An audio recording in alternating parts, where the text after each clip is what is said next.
Hey there, and welcome back to Chilly Midnight. I'm Leanh, and I'm very happy that you're here tonight. To be honest, I'm feeling very tired today.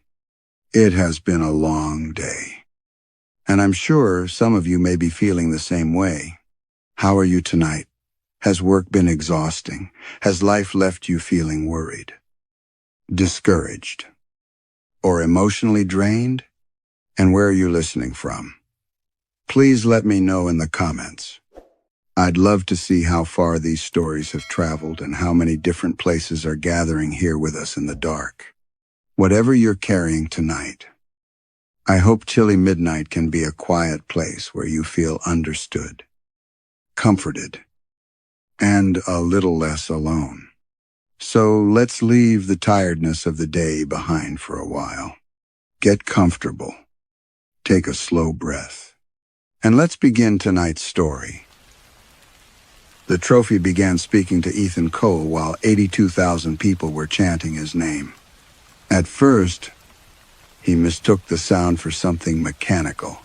The World Cup trophy stood inside a clear security case at the end of the stadium's ceremonial corridor. Surrounded by white light and guarded by two men wearing dark suits, gold curved upward from its stone base, holding a small world between two sculpted human figures. Television cameras had photographed it throughout the day. Government officials had posed beside it. Former players had touched the glass and smiled as though standing near a religious object. Now the match was over, and the corridor was almost empty. Beyond the concrete walls, the crowd inside Liberty Stadium continued to sing. Ethan Cole. The name rolled through the structure in waves. Ethan Cole. Each repetition traveled through the floor and entered the bones of Ethan's legs. He stood several feet from the trophy with his captain's armband still fastened around his left biceps. His uniform clung coldly to his back. Red, white, and blue confetti had followed the players into the tunnel and now lay across the polished floor. Wet from sweat and spilled water, the United States had defeated Denmark by 3 goals. The newspapers would call it decisive. The television analysts would call it historic. The tournament commentators had already begun repeating that the victory represented a cultural turning point, not merely a successful opening match. But the night when the country finally accepted football as its own, Ethan had supplied the winning pass, scored the second goal, and covered more ground than any player on either team. He should have been exhausted. Instead, his body felt frighteningly light. His breathing had returned to normal before he reached the tunnel. The ache that usually settled into his knees after a full match was absent. Even the bruised muscle beneath his right thigh, which the medical staff had treated for nearly 2 weeks, felt warm and flexible. He had played the final 20 minutes as if the match had only just begun. So had everyone else. During stoppage time, Nolan Pike had outrun a defender almost 10 years younger than him. Samuel Ortega had headed the ball hard enough to send it against the crossbar and into the net before the goalkeeper could raise his hands. 2 players who had requested pain medication before the match were now laughing in the locker room, striking each other with towels and demanding that the music be turned louder. They had not looked victorious. They had looked newly born. Captain, the team's media director, Maribel Shaw, waited beside the trophy case. A camera operator stood behind her, lowering his equipment. Maribel was a small woman with silver hair, immaculate posture, and the patient expression of someone accustomed to directing powerful people without appearing to do so. "We need one more image," she said. "Just you and the trophy." Ethan looked toward the tunnel leading back to the locker room. "We already took one before the match." "Before the match, you hadn't won," We haven't won the tournament. That isn't what tonight's photograph is supposed to say. Maribel stepped aside and indicated the brass marker positioned on the floor. Ethan placed his boots behind it. The security case came to the height of his chest. From this close, the trophy looked smaller than it did on television. Its surface reflected the corridor in distorted curves, the ceiling lights bending like pale ribbons. The guards stretched into narrow black shapes. Ethan's own face compressed against the golden world. Maribel adjusted his shoulders. Not too serious. I thought serious was the campaign. Determined before the match. Grateful after. Ethan gave her the expression he had practiced for sponsor photographs, a restrained smile. Proud but not arrogant. Emotional but not uncontrolled. The camera flashed. The cheering outside grew louder. For several seconds, Ethan could no longer hear the instructions being given around him. The chant passed through the stadium walls and filled the corridor with a single massive rhythm. Then something whispered beneath it. Ethan's smile disappeared. The camera operator checked his screen. Again, Maribel said. The whisper returned. It did not come from the corridor speakers. It was too quiet and uneven. The sound seemed trapped inside something solid, as though several people were speaking from the far end of a long metal pipe. Ethan turned his head. The guards remained still. Captain, Maribel said. He stepped closer to the display case.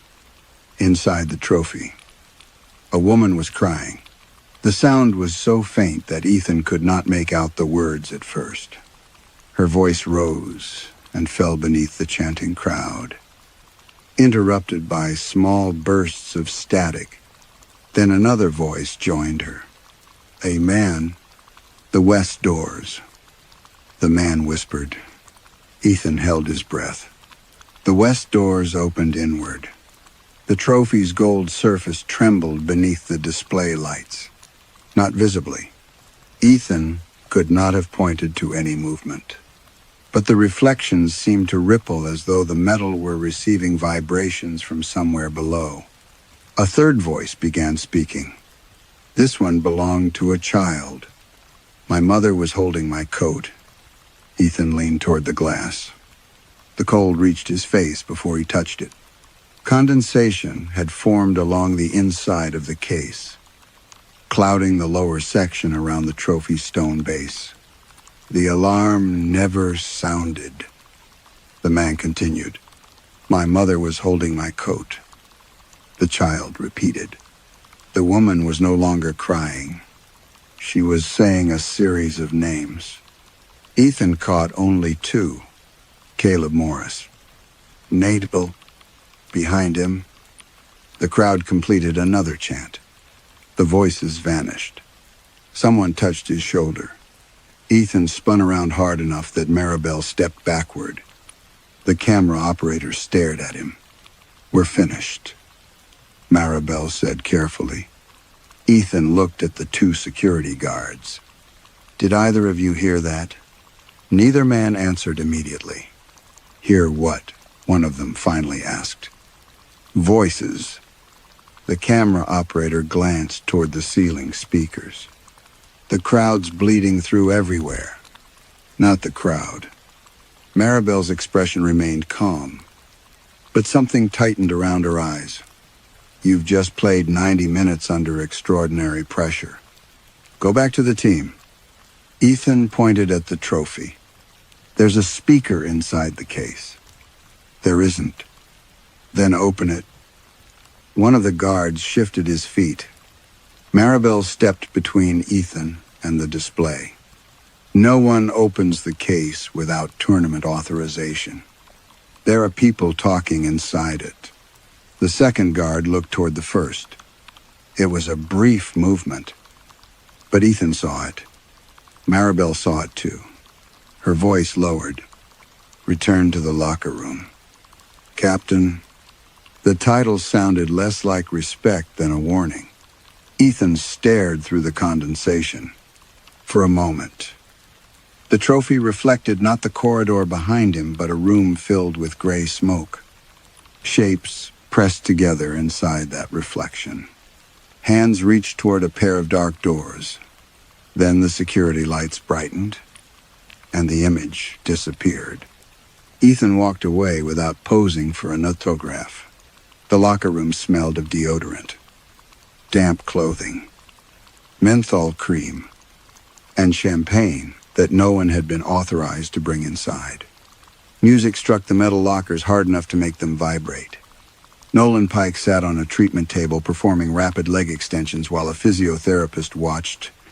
"You'll tear something," Ethan said. Nolan grinned. "Not tonight." His pupils looked unusually wide. Across the room, Samuel Ortega had lifted goalkeeper Malcolm Vale onto his shoulders.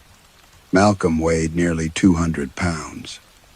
But Samuel walked in a circle without strain while the others shouted encouragement. Ethan found Dr. Celia Brandt beside the recovery station. "Did you check their numbers?" he asked. "I've been trying." "What does that mean?" "It means nobody's lactate levels make sense." Celia studied the tablet in her hands. "Unlike the players." She looked exhausted. A strand of dark hair had fallen across her face, and she kept pushing it behind her ear. "Our high-intensity output increased during the second half." Ethan said, "I know. That doesn't happen." "I know. And no one is tired." Celia looked around the locker room. The celebration had become strangely physical.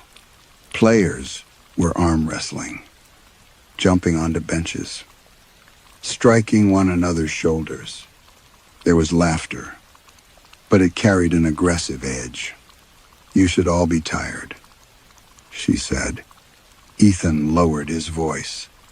"What happened before the match?" "Nothing. Supplements. Standard protocol. Injections." Her eyes hardened. "You know better than to ask me that." "Then tell me why Nolan looks ready to play another match." Celia turned off the tablet. "You're overwhelmed. That can produce a temporary state of euphoria. All 23 of us." Before she could answer, Maribel entered the locker room. The music stopped almost immediately. She did not ask for it to be turned off. "Team bus in 12 minutes," she announced. "No individual press conversations. No social media until the morning briefing. Tonight belongs to the team, not to speculation." Her eyes settled on Ethan. "Captain, your family is waiting on the secure call." He followed her into a private equipment room. The call was already connected on a wall-mounted screen. Audrey sat on the sofa at their home in Maryland with their 7-year-old son, Miles, leaning against her shoulder. Someone had painted small American flags across Miles's cheeks. "There he is," Audrey said. Miles lifted both arms. "Dad, you ran faster than everyone." Ethan smiled despite himself. "That was the plan. You looked like a superhero." "Superheroes don't miss that many passes." Audrey laughed, but her eyes remained fixed on Ethan's face. "Are you all right? Why? You look pale." "It's the lighting." Miles moved closer to the camera. "Did you see the gold trophy?" "I saw it." "Did you touch it?" "It was behind glass." His son frowned as though Ethan had failed an important test. "Did it make a sound?" Ethan's fingers tightened around the back of a folding chair. Audrey looked down at Miles. "What do you mean?" "The trophy," Miles said. "On television. When Dad stood next to it."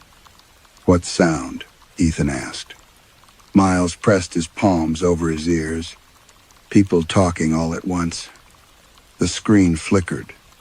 For a fraction of a second, Audrey and Miles disappeared behind a veil of gray static. Ethan heard a low metallic hum through the room's speakers. Then the image returned. Audrey was saying something, but Ethan could not hear her. A voice beneath the connection was whispering the same two names he had heard in the corridor. Caleb Morris. Nadine Bell. The call ended by itself. Maribel was standing in the doorway. "Technical problem," she said. Ethan stared at the black screen. "Who are Caleb Morris and Nadine Bell?" Maribel did not blink. "I don't know. You were there. I heard the crowd. My son heard them too." "Your son heard television interference." Ethan stepped toward her. The man said the west doors opened inward. "What west doors?" For the first time, Maribel's composure broke, only slightly. Her gaze moved toward the closed equipment room door, as though checking whether anyone else had heard him. Then she said, "There were no survivors near the west doors." Silence filled the room. Ethan felt the cold from the trophy case return across his face. "I didn't say anyone died," he said. Maribel looked at him for several seconds. Outside, the players began chanting his name again. She left without answering. Much later, on the team bus, Ethan removed his captain's armband. The fabric was damp with sweat. He turned it inside out to let it dry and discovered small letters stitched beneath the elastic lining. The thread was dark red. There were 11 names. Caleb Morris was the first. Nadine Bell was the second. Beneath the final name, sewn in smaller letters, was a sentence Ethan had never seen before. "You carried us across the field." The names had been stitched with the same dark red thread, each one small enough to remain hidden beneath the folded edge of the armband. The work was precise. Whoever had sewn them there had expected the fabric to be turned inside out eventually. Caleb Morris. Nadine Bell. 9 others Ethan did not recognize. He rubbed his thumb across the first name. The thread felt stiff and rough, almost crusted.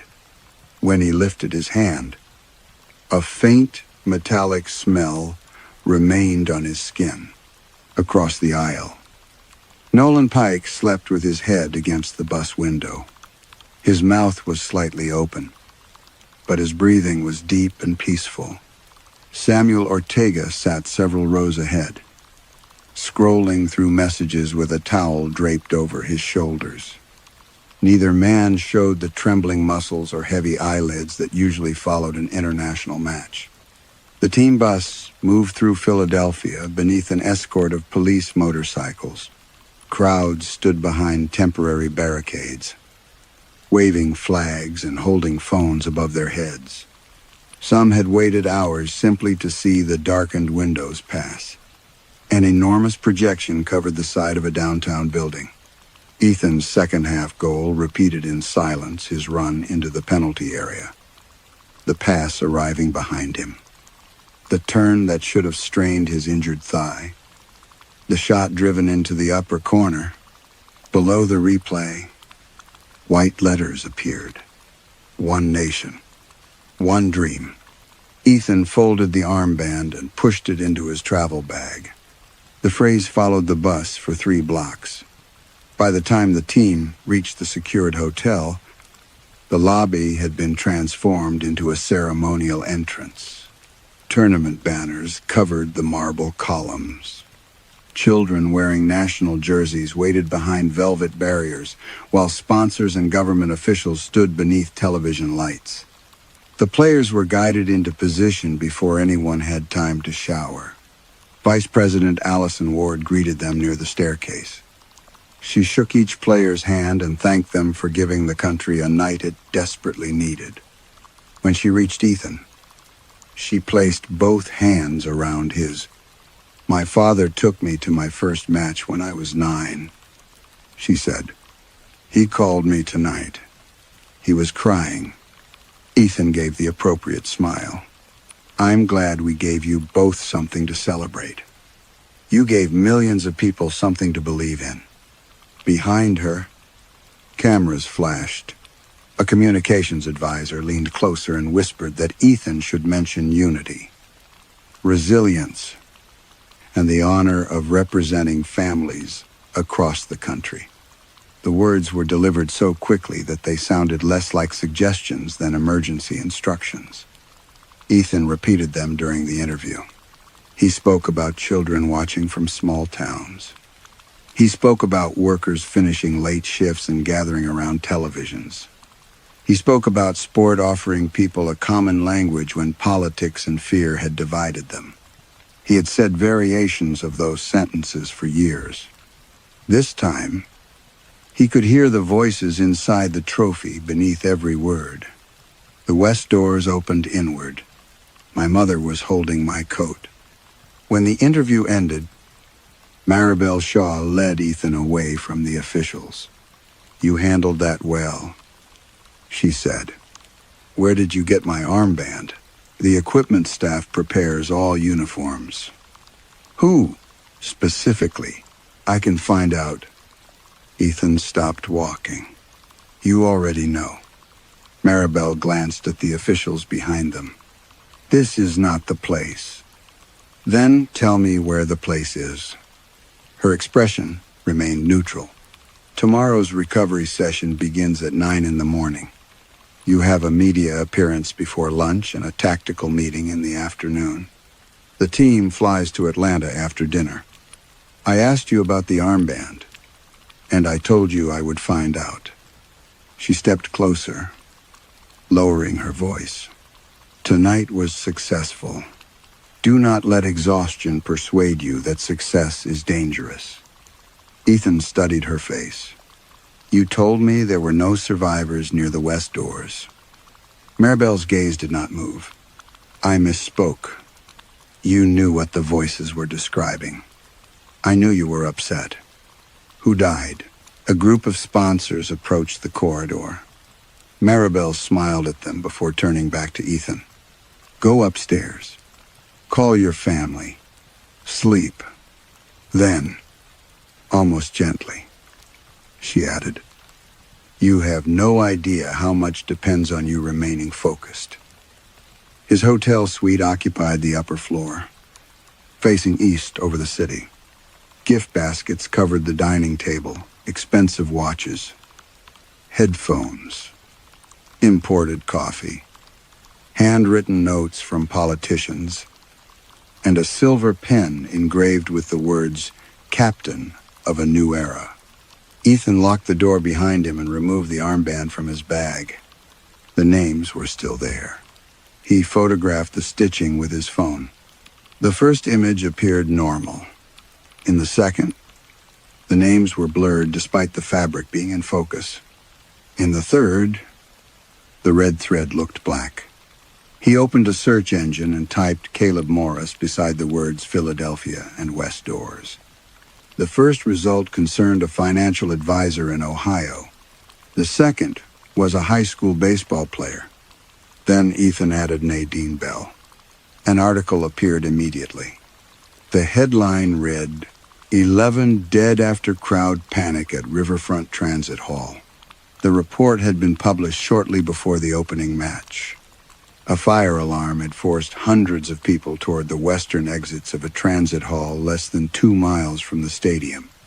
The doors had opened inward, trapping people against them as pressure built from behind. 11 people had died. The first 2 names listed were Caleb Morris and Nadine Bell. Ethan sat very still. The article included photographs taken outside the building. Emergency lights painted the rain red. Shoes and coats lay abandoned along the pavement.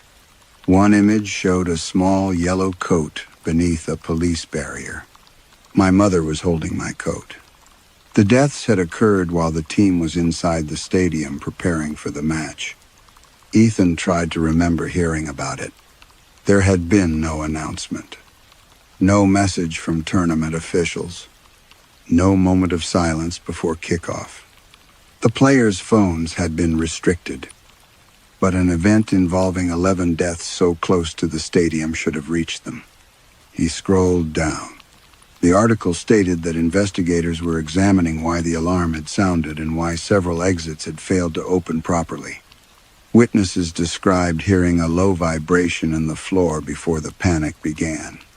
A video was embedded beneath the text. Ethan pressed play. The footage showed a woman standing behind a barricade, rainwater running down her face. She was shouting at a reporter. My brother was inside, Caleb Morris. He called me when the doors wouldn't open. The camera moved closer. He said people were singing. Ethan paused the video. The crowd inside Liberty Stadium had begun singing shortly before the second half. He copied the article link and sent it to Celia Brandt with a message asking whether she knew anything about the incident. The message showed as delivered. Then the article refreshed. The headline disappeared. The page now contained a short report about delays caused by a malfunctioning transit alarm. According to the revised text, no injuries had occurred. Ethan searched for Caleb Morris again. The financial advisor remained. The baseball player remained. The dead man from Philadelphia was gone. He searched for Nadine Bell. No relevant result appeared. The embedded video had vanished from his browser history. Ethan checked the photographs he had saved. The images of the transit hall were no longer on his phone. Even the screenshot he remembered taking showed only a white screen. His call with Audrey connected after several rings. She appeared in their bedroom, sitting beneath the warm light of a reading lamp. Miles was asleep beside her. One hand curled against his face. You're still awake, she whispered. So are you. I wanted to make sure you called. Ethan looked at his son. The paint had been washed from Miles's cheeks, but faint red marks remained near his ears, where he had pressed his palms against them during the earlier call. Did he say anything else about the trophy? Audrey's expression changed. You called to ask about that? I need to know exactly what he heard. He was excited. Children hear strange things when a stadium is loud. He knew there were voices. So did you. Apparently. Ethan hesitated. Audrey shifted away from Miles and lowered her own voice. You missed his school presentation last week. I know. You said you would watch the recording. I will. You said that 4 days ago. I've been preparing for the tournament. You have always been preparing for something. The words did not sound angry. That made them harder to answer. Ethan looked toward the hotel window. Far below, supporters still gathered in the street. Their chants rose faintly between the buildings. This isn't a normal tournament, he said. No, it's the most important tournament until the next important tournament. That isn't fair. Audrey gave a tired laugh. You used to say the national team needed you. Then your club needed you. Then the sponsors needed you because the sport was growing. Now the entire country needs you. You know what this means. I know what you tell yourself it means. Ethan's jaw tightened. I am trying to give Miles something he'll remember for the rest of his life. He already remembers you leaving. The chanting outside reached the window. Ethan closed his eyes. Audrey looked down at their sleeping son. He asked me whether winning means you'll come home. I will come home. When? After the tournament? And if you win? He opened his eyes. What does that mean? You'll have parades, interviews, ceremonies, Another campaign. You'll say the country needs to celebrate. That's not my decision. It is never your decision.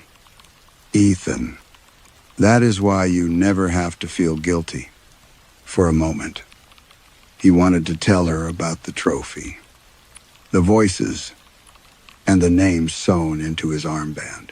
But saying it aloud would make it real. Worse, it would make him sound frightened during the most important weeks of his career. Instead, he said, "Get some sleep." Audrey stared at him. "That is what you say when you have already left the conversation." She ended the call. Ethan remained in front of the dark screen. A message from Celia appeared. What incident? He called her immediately. She answered in a whisper. "I'm in the medical briefing. The transit hall near the stadium. 11 people died." There was a pause. "Ethan, no one died. I read the article. There was an alarm malfunction. That's all. I heard their names before I found it." "Whose names?" He opened the armband and read them aloud. "Caleb Morris. Nadine Bell." He continued until he had spoken all 11. Celia said nothing. "Write them down," Ethan told her. "Why? Just do it." He heard paper moving on her end of the call. "All right. Read them back." Celia began with Caleb Morris. She reached the 4th name and stopped. "Celia, I can't read my handwriting. You just wrote it." "I know." Read the first one again. Silence. "Who is Caleb Morris?" she asked. Ethan looked down at the armband. The first line of stitching had vanished. He watched as the red thread beneath Nadine Bell's name loosened itself, sliding backward through the fabric, one careful loop at a time. "Ethan," Celia said. "What are you looking at?" The second name disappeared. Then the third. One after another. The letters withdrew into the armband as though pulled by an invisible needle. Within seconds, all 11 names were gone. Only the final sentence remained. But it had changed. "The country remembers the victory." A new line began forming beneath it. The needle was not visible. The thread moved by itself. Slowly. It stitched 4 final words into the fabric. "That is why you won." By morning, the words had disappeared. Ethan examined the captain's armband beneath the white bathroom light in his hotel room. The fabric was ordinary again, blue, elastic, tournament emblem. Sponsor mark. No torn stitches or red thread. He photographed it anyway. The image showed nothing. When he opened his messages, the conversation with Celia remained. But their call history did not. His search history contained no reference to the riverfront transit hall. Even the note in which he had typed Caleb Morris and Nadine Bell now contained only 2 blank lines. He repeated the names aloud while shaving. By the time he reached the team breakfast, he had forgotten 3 of the others. He wrote the remaining names on a paper napkin and folded it into his pocket. The dining room had been reserved for the national team. Security personnel stood outside both entrances while hotel staff moved silently among tables laid with eggs, fruit, oatmeal, coffee, and carefully measured supplements. The players looked rested, not recovered. Rested. Nolan Pike was already eating his second plate. The swelling around his left ankle had vanished. Samuel Ortega, who had carried the goalkeeper around the locker room the previous night, was comparing grip strength with 2 defenders by crushing unopened water bottles in one hand. Ethan sat beside Celia. "Do you remember our call?" he asked. She stirred honey into her tea. You called about an article. What article? Her spoon stopped. I don't know. You wrote down 11 names. Celia looked toward the nearest table, where two assistant coaches were discussing flight arrangements. I found a page on my desk this morning, she said quietly. It had marks pressed into it, like someone had written on the sheet above. What did it say? I couldn't read the words. Ethan removed the napkin from his pocket. Caleb Morris. Nadine Bell. 8 more names remained beneath them. He had already lost the 11th. Celia, read the list without touching it. Do they mean anything to you?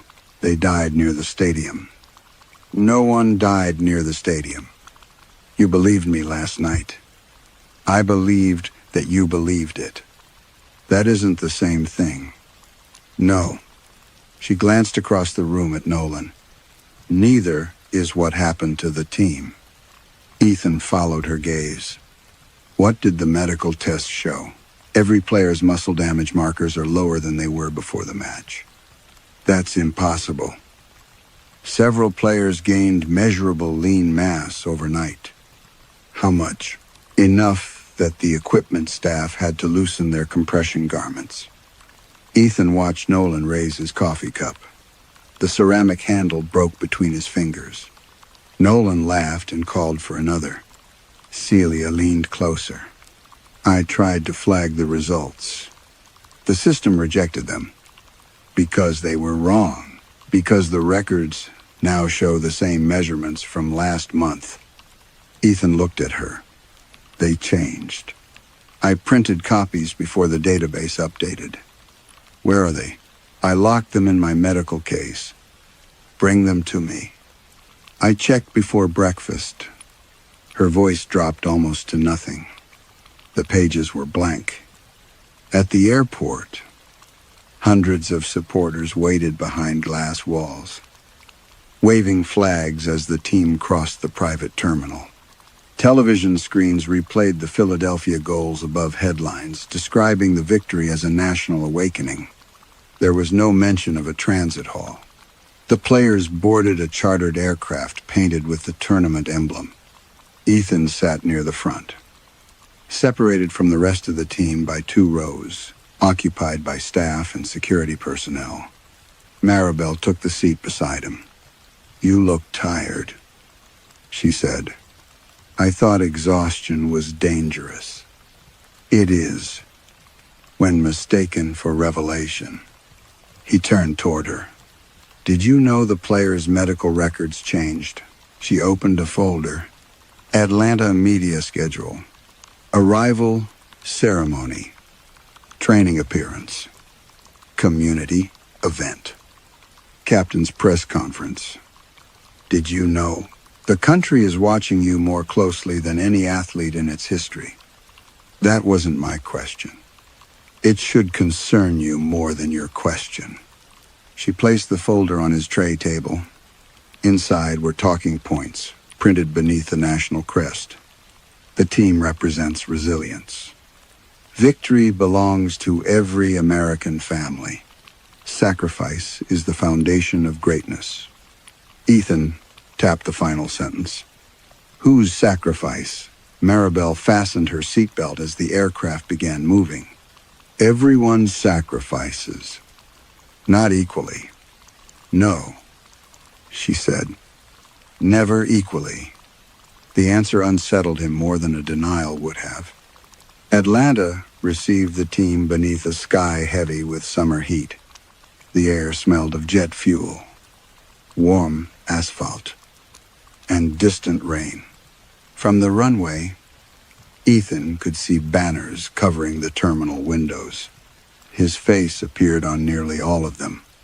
At the hotel, Miles called. He was sitting in the back seat of Audrey's car, holding a small plastic trophy against his chest.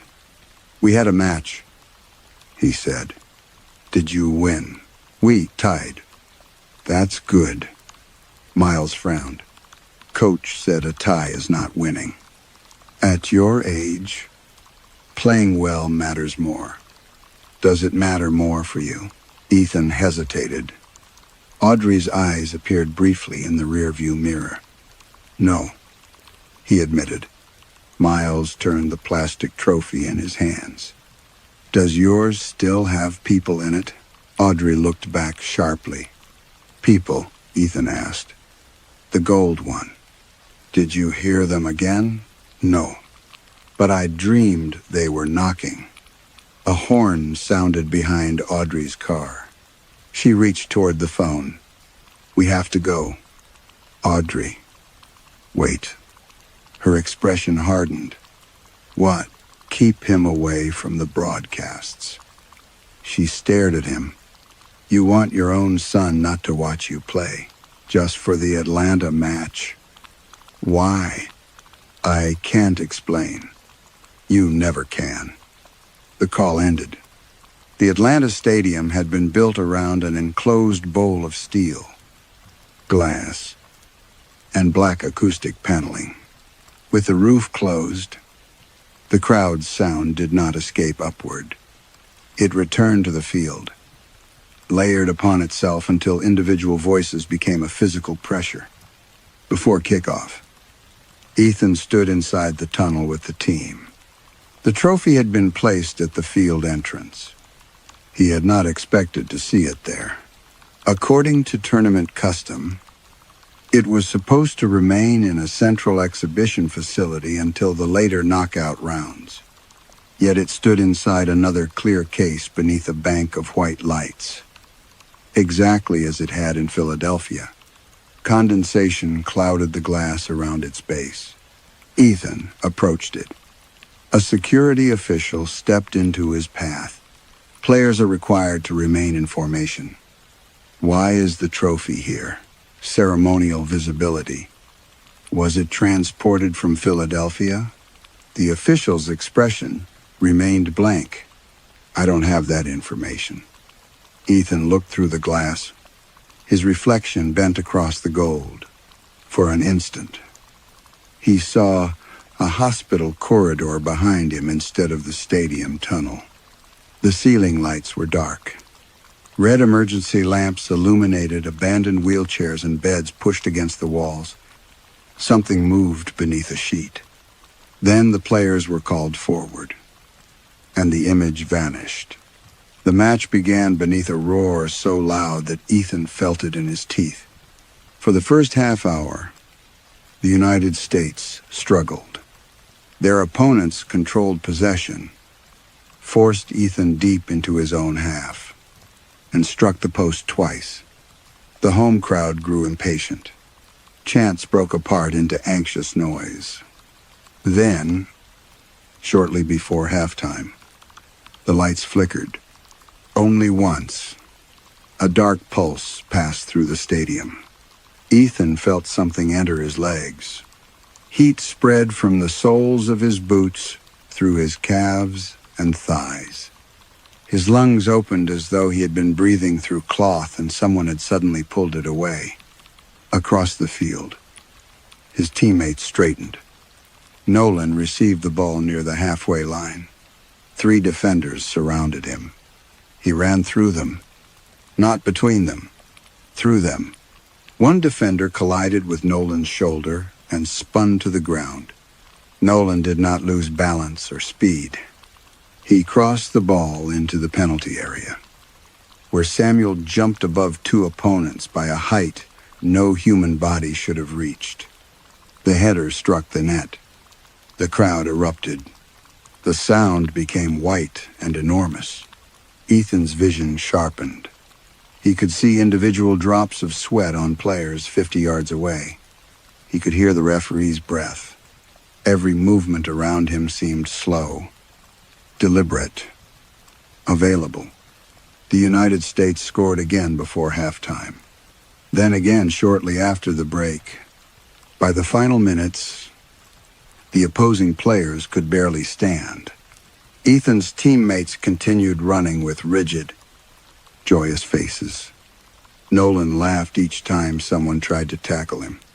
Samuel struck the ball so hard that the goalkeeper pulled his hands away. The final score was 4-1. Ethan had assisted twice. He had covered more distance than in Philadelphia. His heartbeat remained steady. During the post-match ceremony, Maribel guided him toward the trophy for another photograph. The case was waiting beside the tunnel. This time, Ethan heard the voices before he reached it. A woman whispered a room number. Another voice counted backward. 5, 4, 3. Then a man said, "The generators were tested on Monday." Ethan stopped. The cameras flashed. The batteries lasted 9 minutes. A nurse whispered from inside the trophy. A child was crying somewhere behind her. "We moved the ventilators by hand." Another voice said. "They locked the stairwell to keep the families downstairs." Ethan placed his palm against the glass. The metal inside felt warm. A chorus rose beneath the gold. Weak and breathless, they recited names, patients, nurses. A maintenance worker who had tried to restart the backup system. The final voice belonged to an elderly man. He spoke directly into Ethan's ear. Though the glass remained between them, they knew the storm would overload the grid. Ethan stepped back. "What hospital?" he asked. The cameras continued flashing. Maribel seized his wrist. "Smile." "What hospital?" Her fingers tightened. "Do not do this here." The elderly voice answered before she could stop him. "St. Bartholomew's." Ethan turned toward Celia, who stood among the staff near the tunnel. Her face had gone pale. She knew the name. Back in the locker room, Ethan locked himself inside a shower stall and searched for St. Bartholomew's Hospital.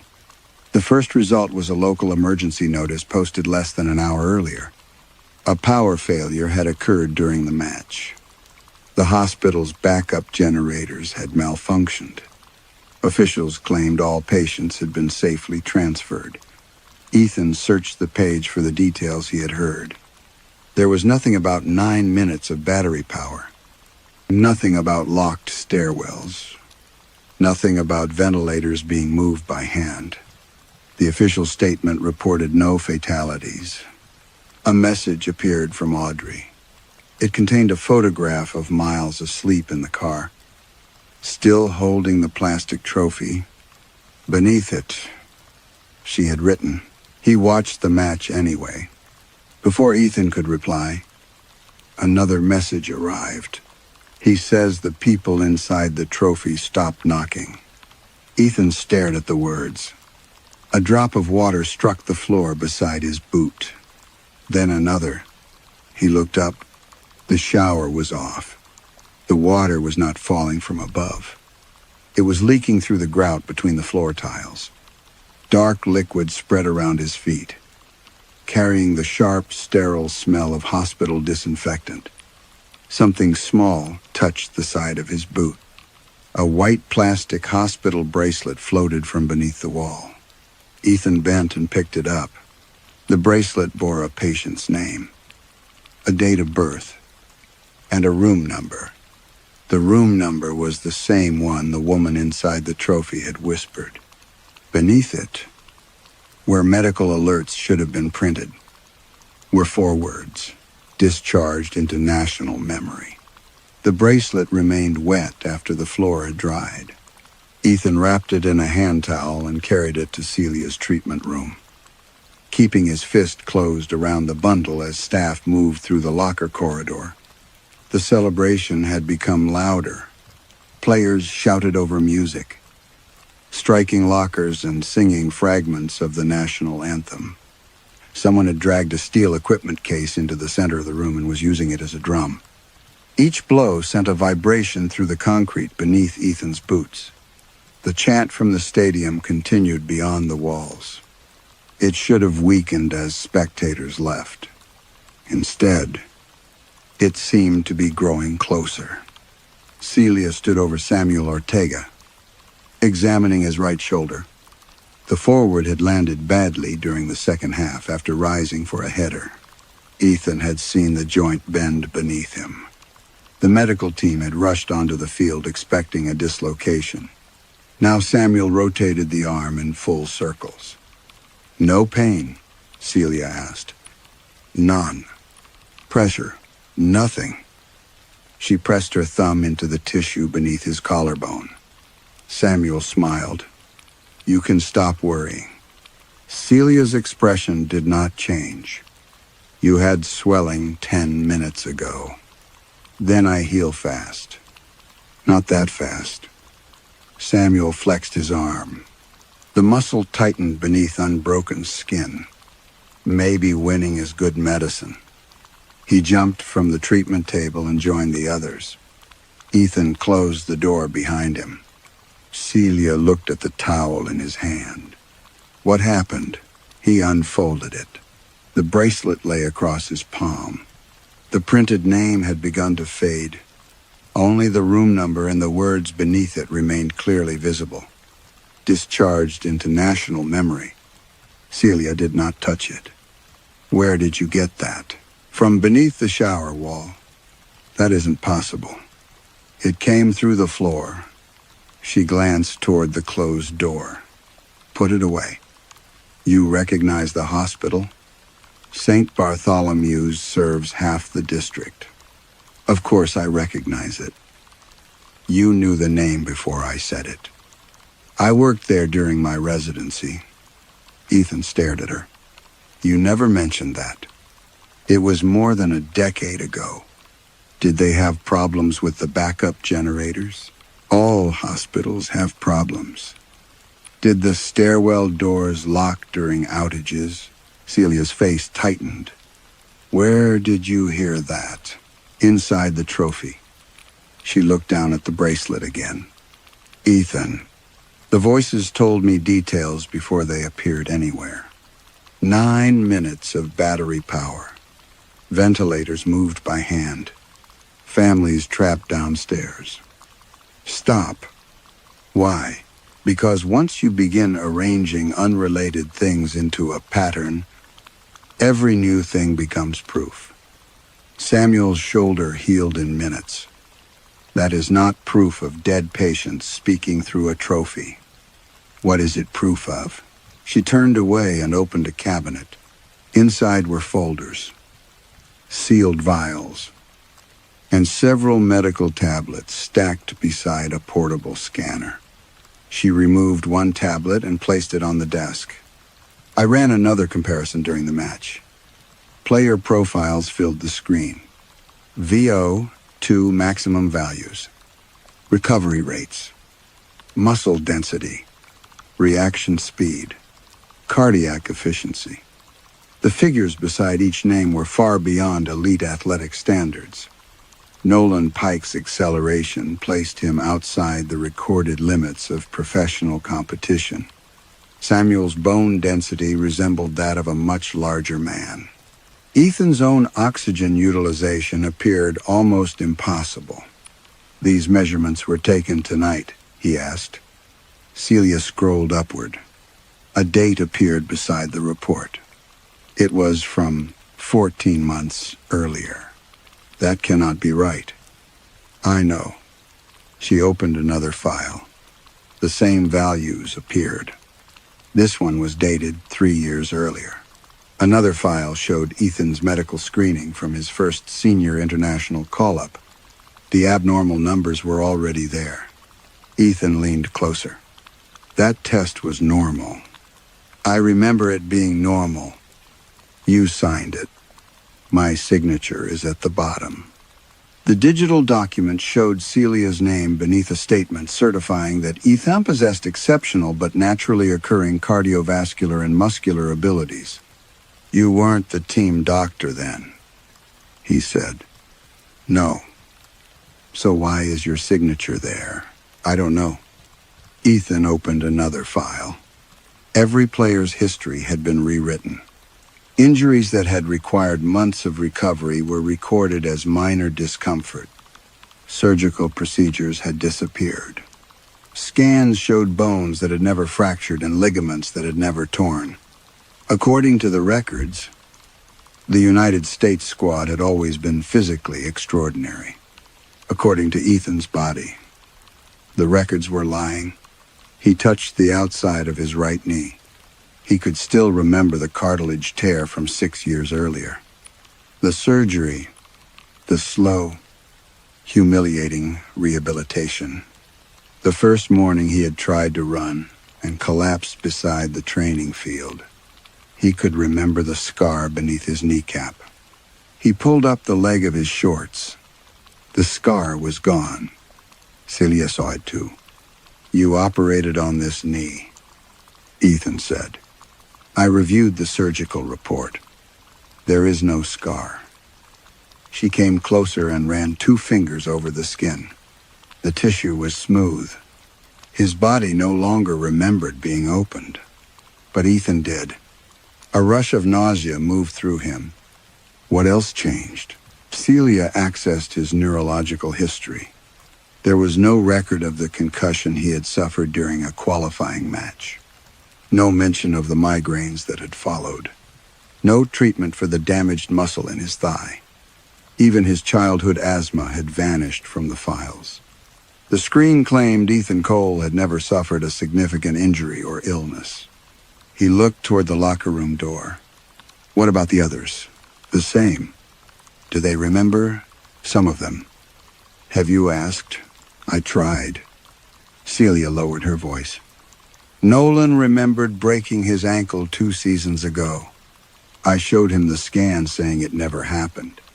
10 minutes later, he asked me why I was talking about his ankle. He forgot. Not exactly. She searched for the right words. It was as if the memory no longer belonged to him. A sudden roar came from the locker room. The players had begun chanting Ethan's name again. The noise penetrated the treatment room walls. Ethan felt warmth gather in his chest. His fatigue disappeared. Celia saw his posture change. You feel it, she said. He forced himself to remain still. The chant continued. Each repetition tightened his muscles and sharpened his vision. The bruising around his thigh seemed to dissolve beneath the skin. Celia checked his pulse. It's slowing. It should be rising. I know. The chanting stopped.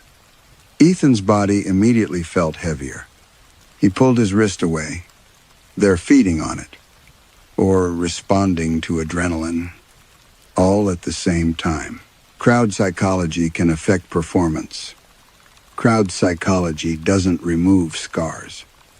Someone knocked. Nolan entered before Celia answered. He had showered and changed into team clothing. His hair was still wet, but his face looked alert and restless. Captain, he said. Need a word. Celia began closing the medical files. Nolan watched her. Alone. Ethan followed him into the unused kit room across the corridor. Boxes of spare uniforms were stacked along the walls. The room had no windows. Stadium noise reached it only as a dull pulse through the ventilation ducts. Nolan closed the door. You hear something when they chant, he said. Ethan did not answer immediately. What do you hear? Nolan rubbed both hands over his face. I thought it was blood moving in my ears. During the match, before it, after it, sometimes when the stadium is empty. He placed 2 fingers against his neck, right under the heartbeat. Ethan waited. Nolan's voice became quieter, cheering. The words seemed to remain in the room after he spoke it. What are they cheering for? Ethan asked. I don't know. Your name, not mine. Nolan looked at the floor. It sounds far away, like a crowd inside a tunnel. Every time my heart beats, they get louder. Since Philadelphia, Nolan shook his head. Before that, how long? I first noticed it at the training camp in Colorado. That had been 3 weeks before the tournament. Why didn't you say anything? Because the next day, I ran my fastest sprint in 12 years. There was no pride in his voice, only shame. Nolan sat on a crate of uniforms. My knee stopped hurting. My back stopped locking up in the mornings. I could sleep 4 hours and wake up feeling new. And you didn't want it to stop. No. The honesty disturbed Ethan more than denial would have. Do you still hear them now? Nolan nodded. What are they saying? They don't say words. They cheer. The ventilation system clicked. Both men looked toward the ceiling. For several seconds, only air moved through the duct. Then a distant stadium chant emerged from inside it. Not Ethan's name, not Nolan's. The voices repeated a phrase neither man recognized. At first, the words were too distorted to understand. Then the chant slowed. Let them run. A pause. Let them win. Another pause. Nolan pressed his hands against his ears. The sound continued beneath his skin. Ethan could hear it in the room. But Nolan seemed to hear it from much closer. His chest rose sharply. His pulse became visible at his throat. With each beat, the chanting grew louder. Let them run. Nolan bent forward. Make it stop. Ethan grabbed his shoulders. Nolan, look at me. The player raised his head. His pupils had widened until almost no color remained around them. The crowd wants something, he whispered. What? Nolan's heart struck hard beneath Ethan's hand. The chant stopped. In the sudden silence, another sound came from inside Nolan's chest. A woman's voice. Faint, breathless. She spoke between 2 heartbeats. Please don't let them score again. Nolan froze. The next beat came. A second voice whispered from beneath his ribs. They told us the hospital was empty. Then dozens of voices began speaking inside him at once. Nolan opened his mouth. The cheering that came out was loud enough to shake dust from the ceiling. And beneath it, something knocked 3 times from inside his heart. By the time Celia forced Nolan onto the treatment table, the voices had stopped. His heart rate was normal. His blood pressure was perfect. The scans showed no structural damage. No irregular rhythm. No sign that anything had been knocking from inside his chest. Nolan remembered none of it. He sat beneath the examination light with his shirt open and watched Ethan as though the captain had accused him of something shameful. I said I heard cheering. Nolan admitted. That part is true. You asked me to make it stop. I don't remember that. A woman spoke through your heartbeat. Nolan looked toward Celia. She did not meet his eyes. You heard her too, Ethan said. Celia removed the electrodes from Nolan's chest. I heard interference from the ventilation system.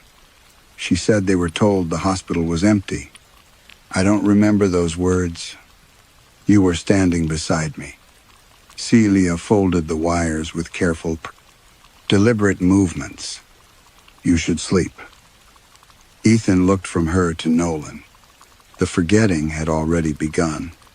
Not slowly. Not like ordinary memory fading at the edges. It left in sections. First the words, then the faces connected to them. Then the knowledge that there had ever been anything to forget. Ethan returned to his hotel room and wrote every name he could remember on the wall beside the bed. He used a permanent marker from the media kit. Caleb Morris. Naden Bell. The hospital patients. The nurses. The maintenance worker. He wrote until the wall was filled with 38 names. By morning, the ink remained. But several names had become meaningless to him. He could still pronounce them. He could remember where he had heard them. Yet the people behind the names had weakened, as though their identities were being pulled backward through a narrow opening. Ethan stood in front of the wall and repeated each name until the sound felt anchored to his breathing. Before leaving for training, he photographed them. At breakfast, the image showed a blank wall.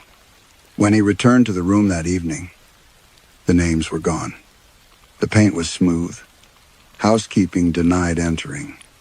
The United States won its third match in Dallas. The heat outside the stadium was brutal, but the players did not seem to feel it. They ran beneath the closed roof with the endurance of machinery. Samuel Ortega played with a fractured toe that no longer appeared fractured after halftime. Nolan covered nearly the entire length of the field in the final minutes and scored without breathing hard. The lights flickered shortly before the winning goal. Ethan felt the strength arrive. It entered through the crowd. The chanting pressed against his skin and sank through it, filling the spaces between muscle and bone. His legs became lighter. His injured thigh loosened. His mind sharpened until every player appeared connected by invisible lines. He passed. Nolan scored. The stadium shook. Several miles away, a pedestrian bridge collapsed over a crowded highway. The trophy told Ethan before any news report did. It spoke of concrete dust and crushed glass. A woman whispered that her hand was trapped beneath someone she could no longer hear breathing. A man said the emergency exit from the lower walkway had been chained. A teenager repeated the name of his younger sister until his voice became too weak to continue. There were 17 names. Ethan memorized them while cameras photographed him beside the gold. He whispered the names into his sleeve during the team's victory celebration. On the bus. He wrote them on his forearm. By the time the team reached the hotel, the first reports had appeared online. Officials confirmed that 17 people had died. The next morning, the reports stated that 5 had died. By noon, only 2. By evening, the bridge had never collapsed. News footage showed traffic moving normally beneath it. Construction records claimed the pedestrian crossing had been dismantled months earlier. Ethan left the hotel under security escort and demanded to be driven to the site. The bridge was gone. Not broken. Gone. Fresh grass covered the ground where its support columns should have stood. Across the road, a memorial had been placed beside a row of young trees. 17 narrow stones formed a semicircle around a metal plaque. Each stone was blank. Ethan knelt before them while security staff waited several yards away. He touched the first stone. A name came into his mind. Leanh Vasquez. He touched the next. Marcus Hall. The third, Olivia Chen. All 17 returned as clearly as if someone had spoken them directly into his ear. A middle-aged woman stood nearby holding flowers. Ethan recognized her from the first report. She had been interviewed outside the hospital, crying so violently that a reporter had steadied her by the elbow. Her younger brother had died on the bridge. Ethan approached her. "Are those for Marcus?" The woman frowned. "Who?" "Marcus Hall." She looked down at the flowers. "I don't know anyone by that name." "You were his sister." The woman took a step backward. Security moved closer. "No," she said. "I don't have a brother." Ethan glanced at the flowers. "Why did you bring those?" She seemed surprised to find them in her hands. "I was walking past the market. You came here to leave them." "Leave them where?" Ethan pointed toward the blank stones. The woman stared at the memorial as though seeing it for the first time. "What is this place?" He could not answer. She carried the flowers away.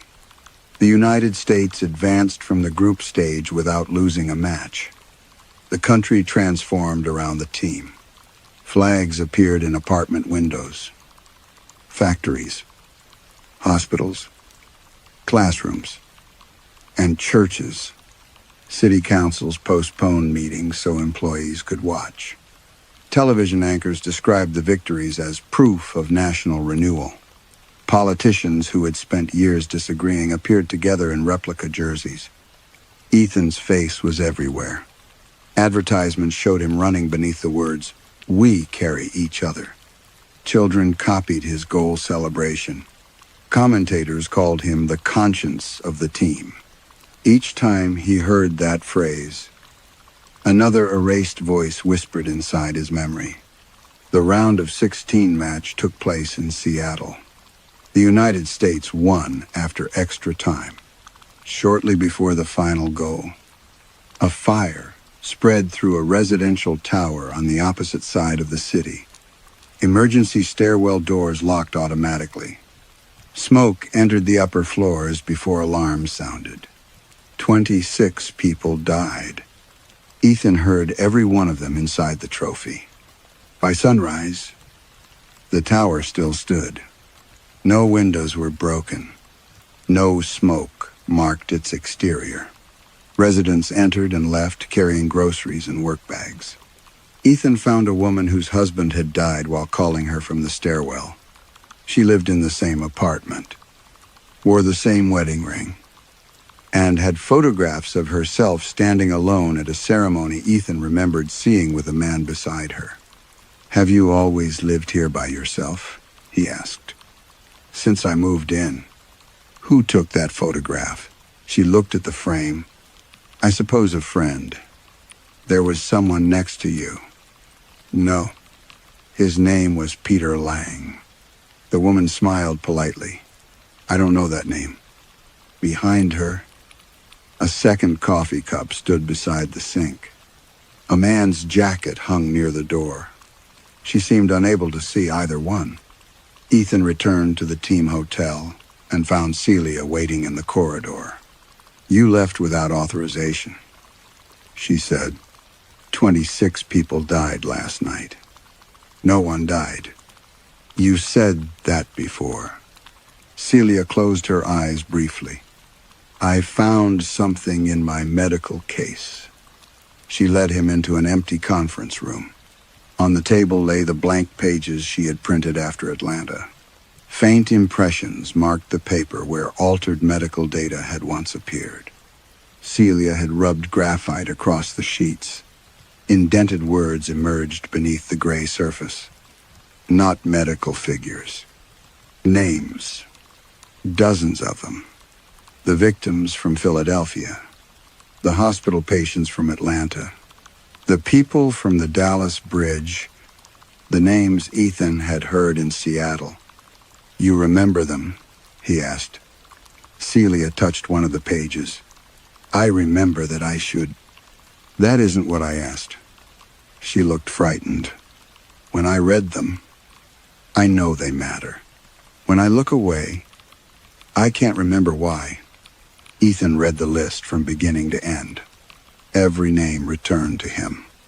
Not merely the sounds. Faces. Voices. Fragments of final moments. The yellow coat beneath the police barrier. The ventilator being pushed through darkness. A crushed hand beneath concrete. A man coughing in a locked stairwell while promising his wife that help was coming. Ethan gripped the table. Celia watched him. "You remember all of them?" "Yes.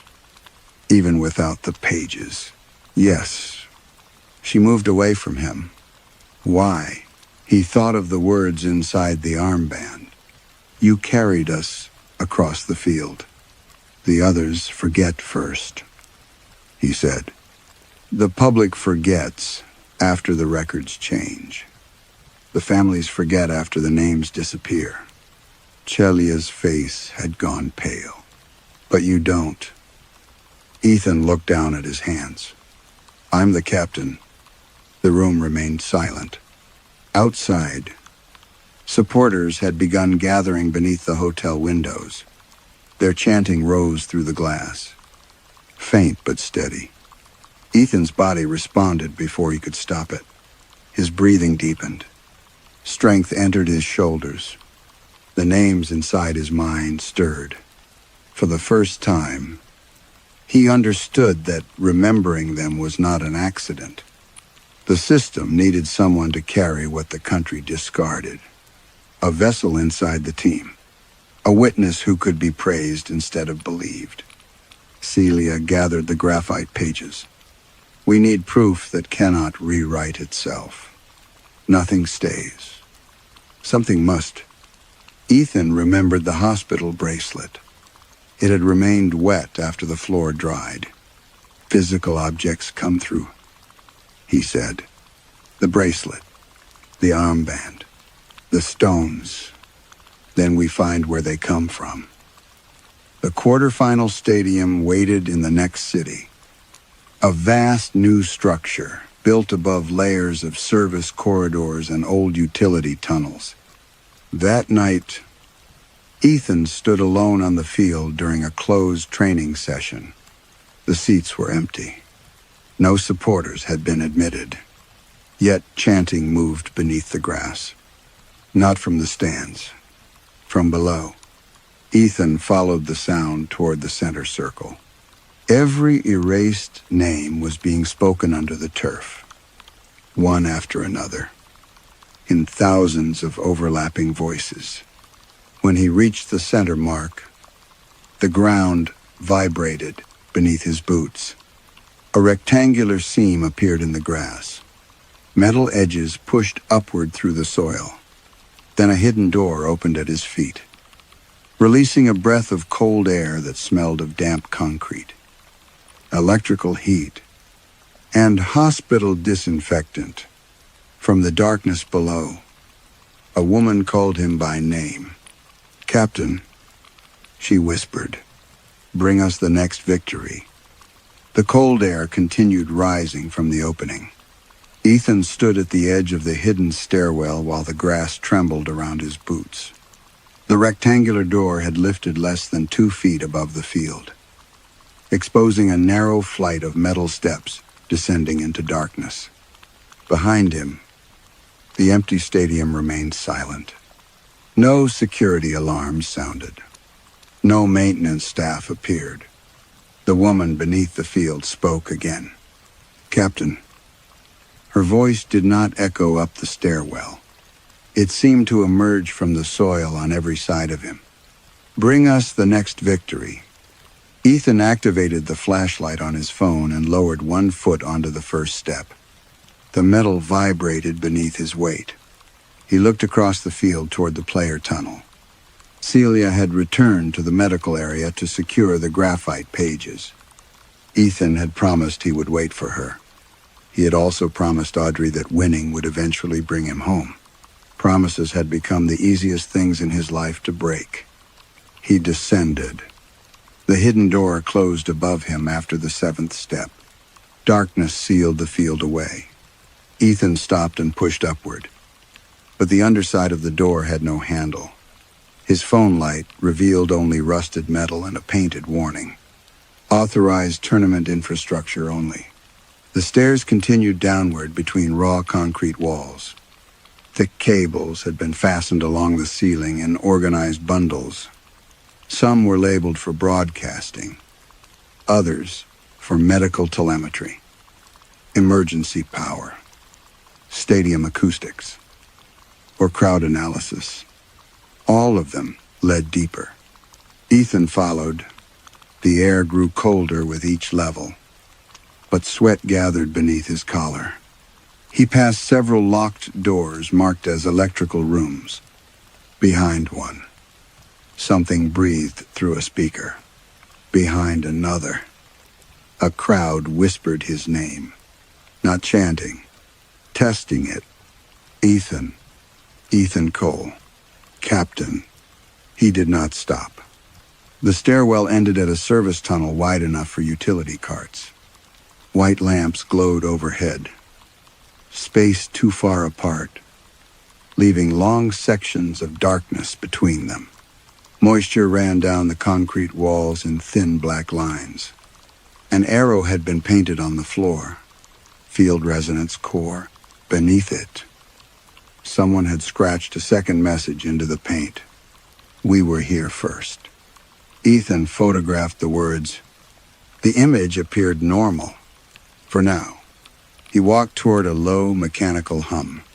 The tunnel curved beneath the stadium, every few yards. Circular metal plates had been embedded in the walls. When Ethan passed them, each plate emitted a different fragment of sound.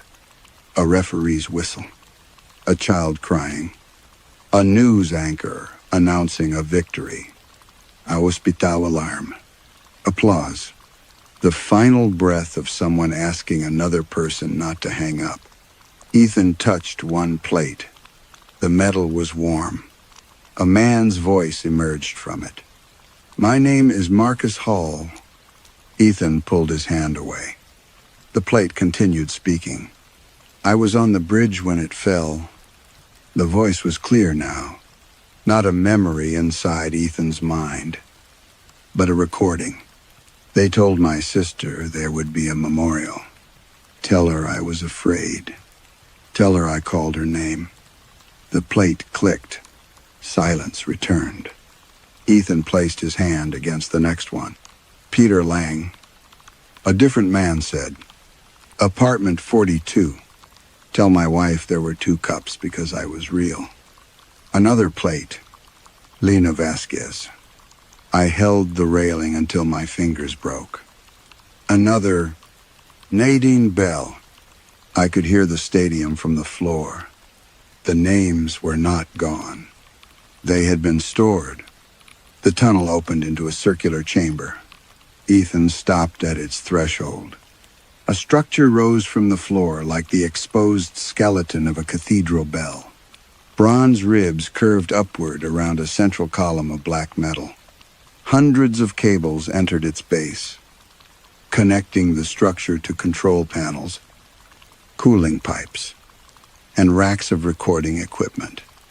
Suspended at its center was a replica of the World Cup trophy. It was larger than the real one, nearly the height of a person. Its gold surface was covered with tiny perforations. Voices leaked through them. Thousands of voices. Some whispered names. Some prayed. Some repeated addresses. Birthdays. Descriptions of loved ones. Anything that might keep them attached to the world.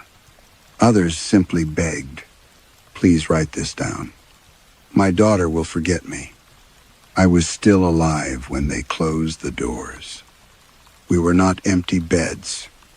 Tell someone the bridge existed. Do not let them cheer yet. Ethan moved closer. The bronze ribs surrounding the trophy trembled with each voice.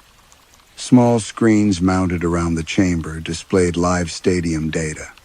Crowd volume, chant rhythm, broadcast reach, player heart rates, emotional engagement. Beneath the figures was another category. Available national grief. The number beside it continued rising. Ethan stared at the player list. Every member of the national team appeared beside a moving line. Nolan's heart rhythm pulsed across the screen. Samuel's muscle output. Ethan's oxygen levels. A second line connected the players to the central structure. It was labeled transfer efficiency.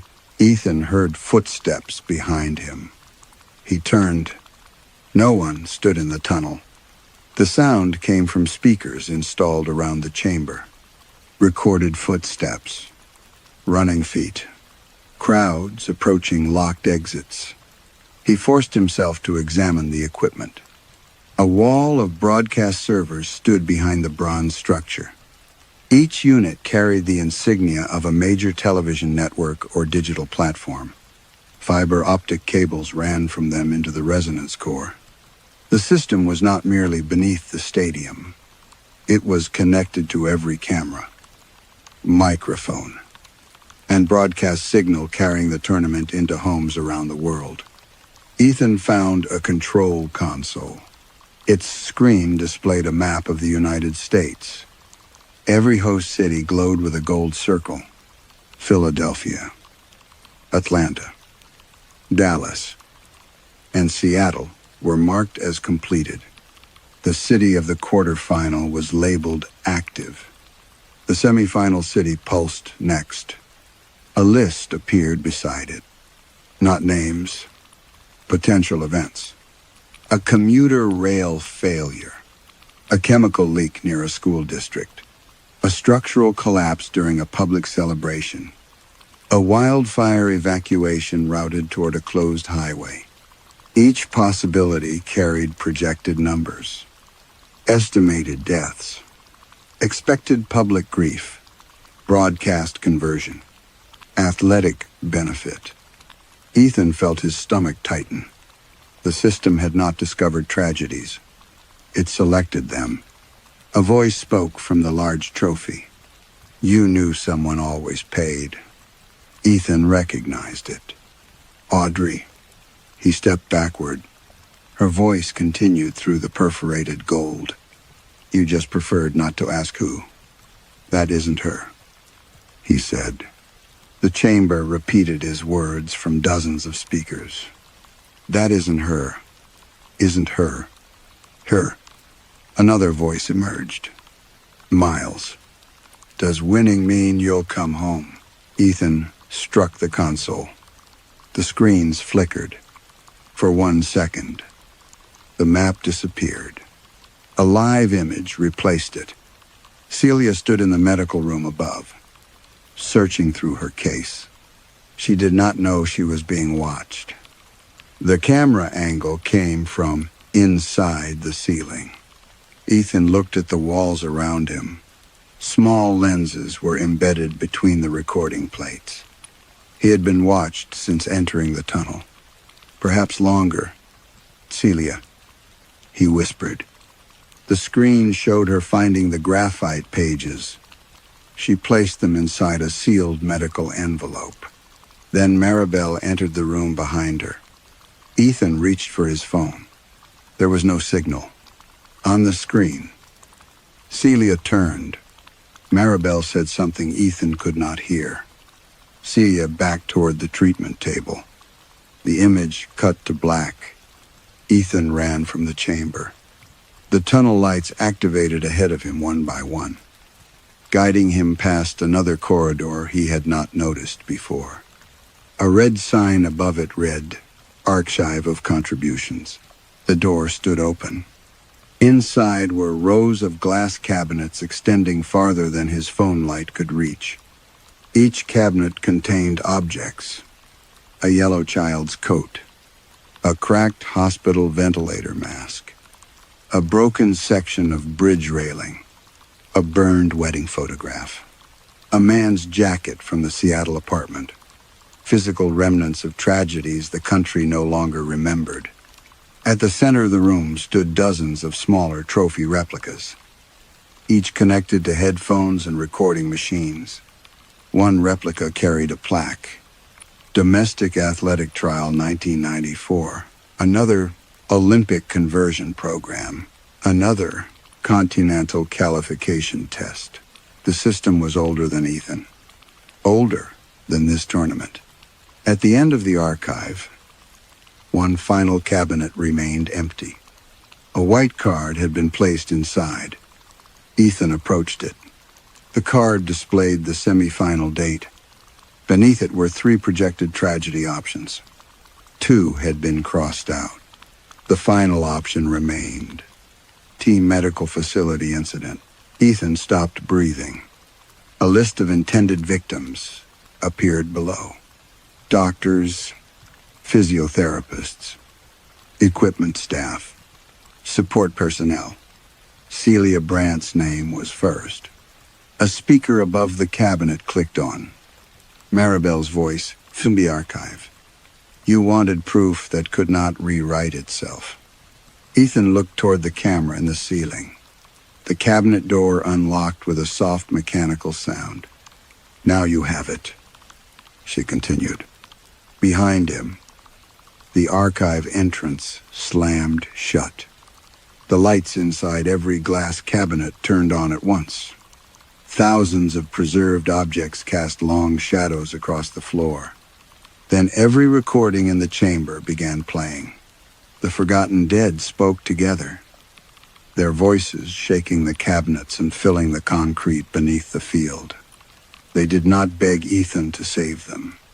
They begged him not to save the team. At the far end of the archive, a second door opened. Celia stood beyond it with blood running from one side of her forehead. Maribel held a pistol against her back, and behind them, painted across another descending tunnel, were the words, "National Reserve Captain Access Required." Maribel pushed Celia forward. The pistol remained pressed against the center of her back. Blood had dried along Celia's cheek and disappeared beneath the collar of her medical jacket. One lens of her glasses was cracked. She held herself carefully, as though a sudden movement might cause something inside her to break. Ethan stepped toward her. Maribel raised the weapon. "Captain Access," she said. "That means you walk first." "What did you do to her?" "I stopped her from uploading incomplete information." "You hit her." She resisted. Celia looked at Ethan. "The graphite pages are gone." Her voice was steady, but her hands were trembling. Maribel nudged her with the pistol. "Move." The descending tunnel beyond them was narrower than the others. Its walls were covered in black acoustic material rather than exposed concrete, swallowing the sound of their footsteps. The thousands of recordings in the archive faded behind them until only a low vibration remained. Ethan walked first. Celia followed. Maribel stayed several steps behind. Red floor lights illuminated arrows pointing downward. Each one carried the same words. National Reserve. The air changed as they descended. The cold of the resonance chambers gave way to dry heat. Ethan smelled dust, paper, warm electronics, and something faintly organic beneath it all, the sweet, sealed odor of flowers left too long inside a closed room. "How old is this place?" he asked. Maribel did not answer. Celia did. "The oldest machine I saw was built before the first domestic tournament." Maribel tightened her grip on the pistol. "You should conserve your strength. Doctor, for the medical facility incident." Ethan looked back. Celia's expression was hard now. "I saw the cabinet. The projected event was never approved." Maribel said, "You put my name at the top. We model every available source." "Source," Celia repeated. "Is that what you call people?" Maribel's face remained unreadable. "We call them contributions." The tunnel ended at a steel door with a scanner glowed beside it. Ethan placed his palm against the glass. The machine read his fingerprints, pulse, body temperature, and something deeper. A golden line moved from his hand across the screen, matching itself to a diagram of the resonance core. Primary carrier confirmed. The door opened. The National Reserve was not a vault of money, weapons, or classified technology. It was an archive of grief. Rows of compact shelves extended through a climate-controlled chamber, large enough to occupy the entire width of the field above. Boxes filled every shelf, each marked with a year, a city, and an event that Ethan either remembered differently or did not remember at all. A factory explosion, a ferry accident, a school evacuation, a stadium crush, a hospital contamination, a hurricane shelter failure. Some boxes were labeled with victories rather than disasters. National championship, Olympic final, Continental qualification, record-breaking season. Beside each achievement was a smaller number indicating the human cost attached to it. Ethan stopped at a shelf from the year he had first joined the senior national team. A folder carried the date of his debut. He pulled it free. Inside was a photograph of him at 21, standing at midfield before entering as a substitute. He looked thin, nervous, and determined to appear older than he was. Beneath the photograph was a newspaper article about a bus carrying agricultural workers that had left a rural highway during heavy rain. 14 people had died. Ethan remembered the match. He had entered in the second half. He had outrun 2 defenders, assisted the equalizer, and scored the winning goal with his first touch in stoppage time. Commentators still called it the night the country discovered Ethan Cole. The article about the bus contained a handwritten note. Initial subject response exceeded expectation. Public identification, immediate. A second sheet contained audience research. Ethan read in silence.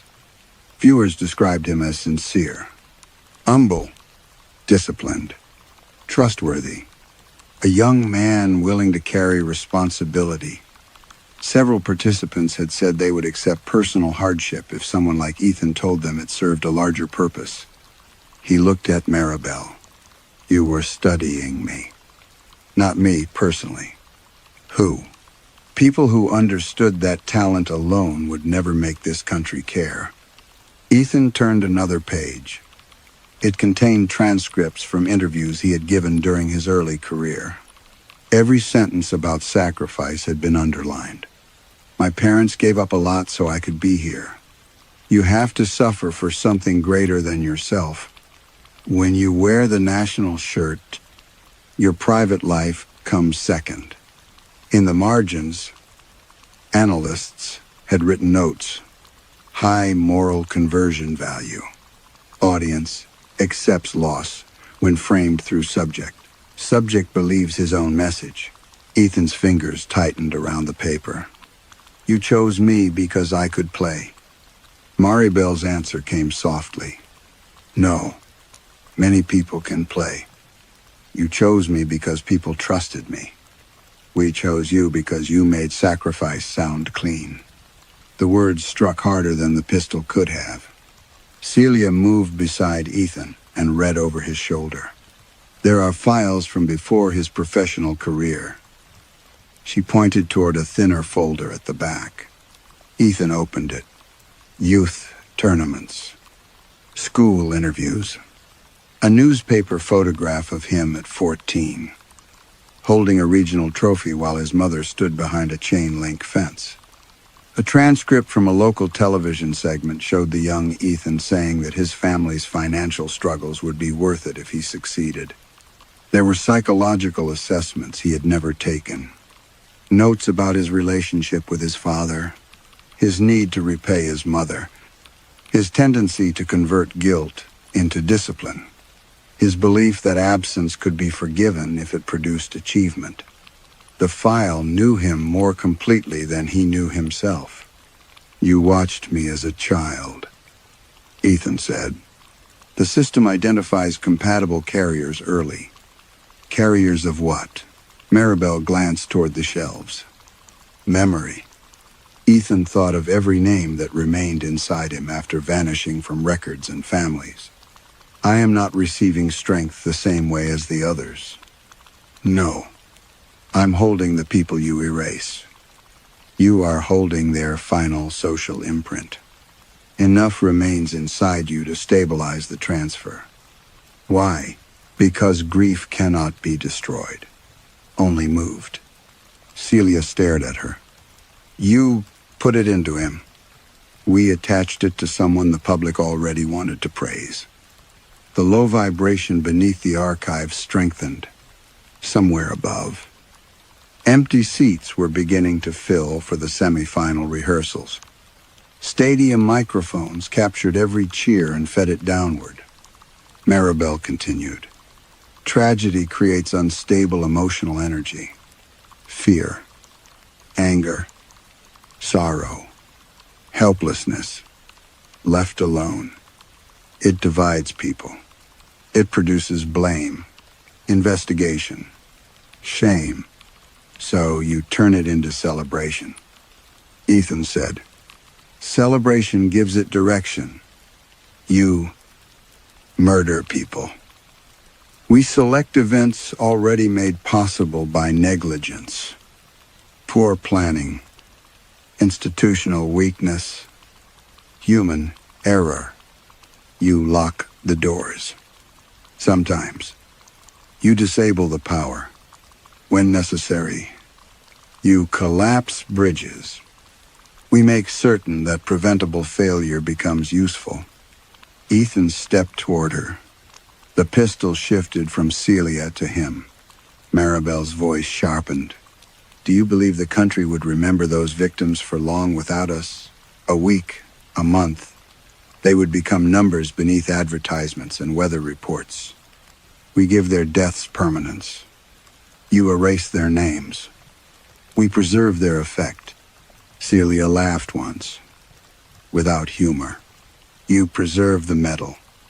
Maribel looked at Ethan. People do not unite around grief. They unite around victory. We built a system that makes one feed the other. Ethan returned the debut file to the shelf. A row of folders nearby bore his name. Each one corresponded to a major moment in his career. His first national goal, his first tournament captaincy, the qualifying match he had won after playing through a concussion, the night he returned from knee surgery, months earlier than expected. Every triumph had an attached event. Every event had names. The memories entered him as he touched the folders. A family trapped in a flooded underpass. 3 workers sealed inside a chemical plant. Patients transferred from a clinic that officially had never lost power. A child Ethan remembered seeing once in a dream. Standing behind a bus window with both hands against the glass. He staggered. Celia caught his arm. They have been doing this for years, she said. Ethan looked at Maribel. Did I know? No. The answer came too quickly. Did I ever ask? Maribel's silence gave him what he needed. He remembered private briefings before important matches. Instructions not to read local news. Phones collected for concentration. Sudden changes to travel routes. Ceremonies held beside trophies that did not belong there. He had noticed. He had simply preferred the explanation that required nothing from him. Focus, preparation, national duty. You understood enough, Maribel said. Ethan looked away. That was worse. At the end of the archive stood a glass-walled office, unlike the paper files outside. It contained modern screens and sealed black folders. A gold plaque on the door read, Final Conversion Authority. The lock opened as Ethan approached. Inside, a digital model of the final stadium rotated on the largest screen. Lines connected the field. Broadcast towers. Crowd microphones. City power systems. Transportation networks. And a structure beneath the trophy platform. Projected audience figures appeared beside the model. Billions of viewers. Unprecedented emotional concentration. Near total memory conversion.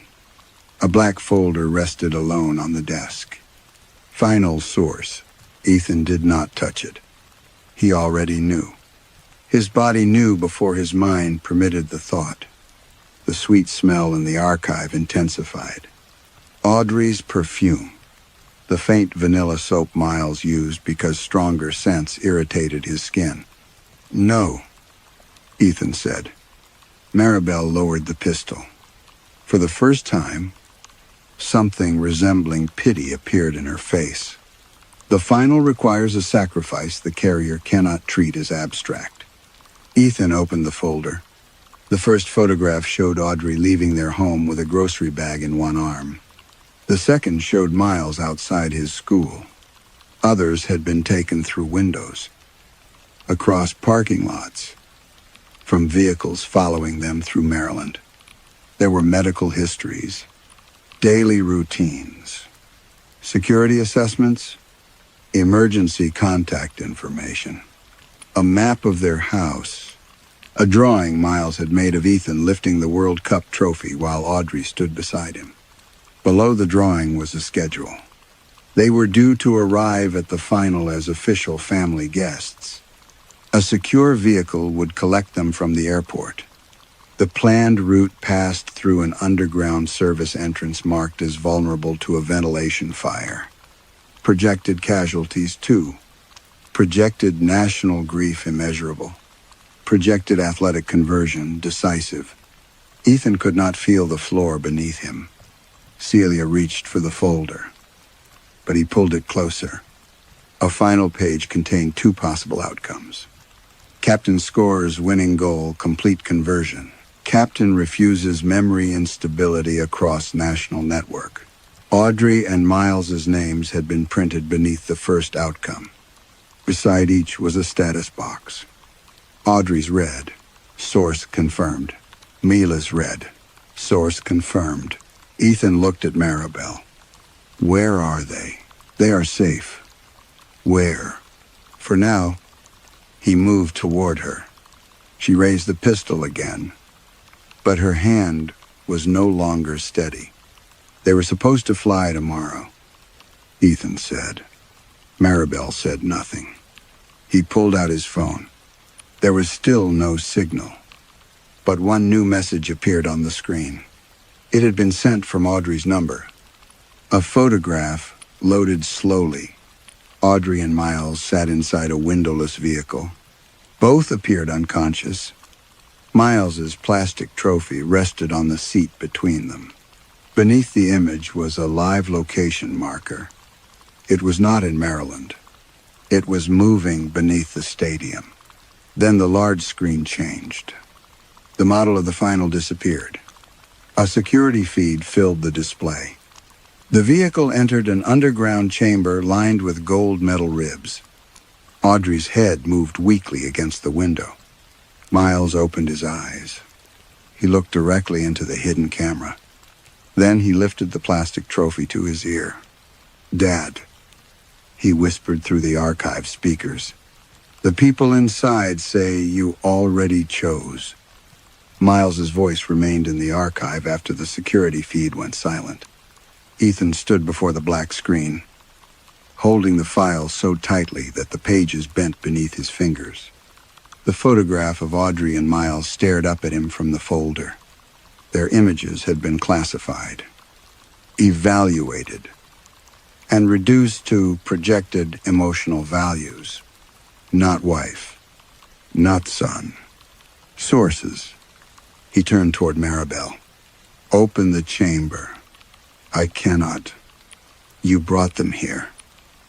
The final site team did. "Then call them." "There is no call that stops this now." Ethan crossed the office in 2 steps and struck the pistol from her hand. It hit the floor and slid beneath the desk.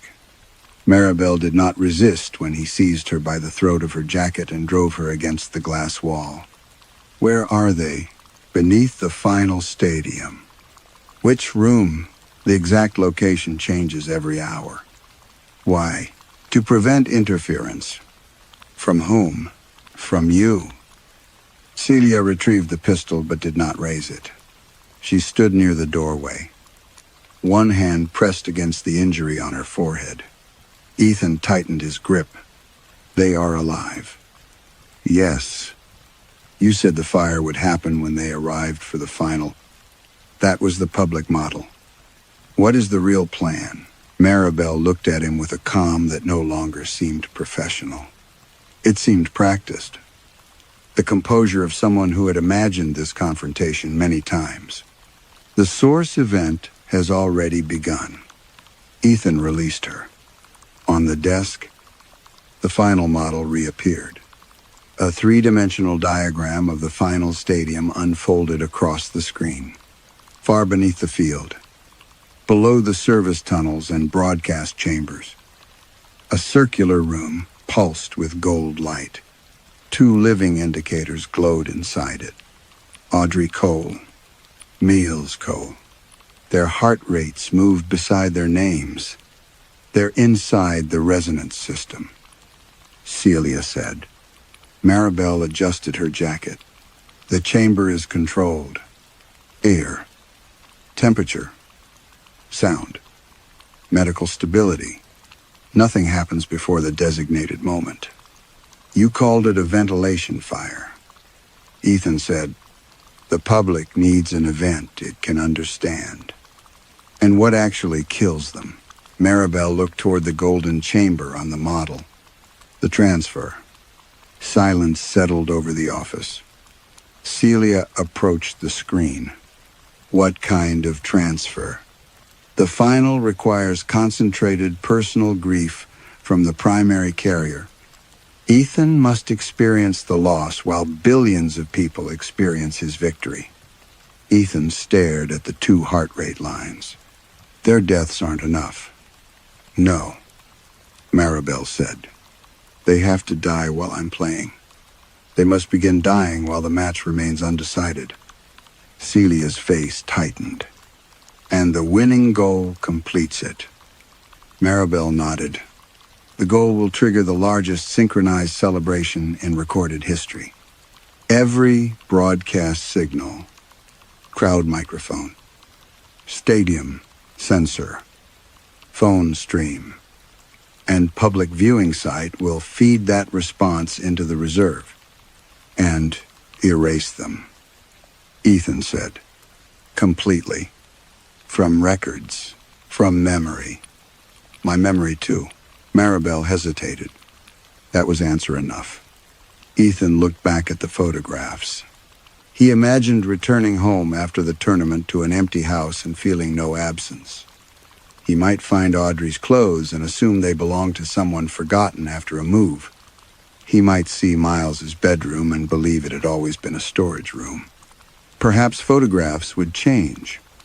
Perhaps his wedding ring would disappear. Perhaps the years of fatherhood would close inside him without leaving even the shape of a wound. What happens if someone else scores? Celia asked. The conversion requires Ethan. Why? Because the public does not merely celebrate the team through him. They understand the team through him. Maribel pointed to the model. Every campaign was built around his face. Every speech, advertisement, interview, and documentary has taught the audience to experience national sacrifice through Ethan Cole. He is the emotional bridge between private loss and public victory. Ethan remembered the slogans. We carry each other. Sacrifice is the foundation of greatness. One nation, one dream. The words had never described the team. They had described the machine. You didn't build the campaign around me because I was captain, he said. We made you captain because the campaign required you. Maribel entered a command into the console. A list of archived events replaced the stadium model. Ethan's career appeared as a timeline. Every celebrated moment had been paired with a hidden contribution. His international debut, 14 agricultural workers killed in a bus crash. His first tournament goal, 9 residents lost when a coastal evacuation route was deliberately redirected. His return from knee surgery, a rehabilitation center where 6 patients died during an unexplained oxygen failure. His first match as captain, 23 migrant workers trapped inside a warehouse fire that official records now described as an empty building. Ethan scrolled downward. Years of victory. Years of erased names. Some memories returned when he touched the screen. He saw his debut goal again, but now the stadium noise carried screaming beneath it. He remembered kneeling after scoring and pointing toward the sky. At the time, he had said the gesture honored his parents. Now he saw a bus lying on its side in floodwater. Hands struck the windows from inside. The cheering had covered the sound. He opened the file connected to his recovery from knee surgery. A video appeared. Young Ethan was running alone on a training field. Weeks ahead of schedule. Medical staff applauded as he accelerated through a set of markers. Beside the video was security footage from a care facility. A nurse moved from room to room during a power failure, trying to reconnect oxygen lines. The image had no sound, but Ethan knew the patients' names before they appeared. Dolores White, Arthur Fenwick, Margaret Lowe, Samir Patel, Evelyn Cross, Thomas Reed. Their final breaths had entered his damaged knee. He staggered away from the desk. My body remembers them. Maribel shook her head. Your body remembers what they provided. Ethan struck her across the face. The sound cracked through the office. Maribel fell against the wall but did not cry out. Celia stepped between them. Ethan, they put dead people inside me. Listen to me. They made me from them. Celia held his face between her hands. That is what they want you to believe. He looked at her. They want the guilt to become too large to resist. If every victory was already stolen, then one more feels inevitable. Ethan's breathing slowed. Behind Celia, Maribel wiped blood from her lip. She is wrong, Maribel said. The system does not depend on despair. It depends on consistency. What does that mean? Ethan asked.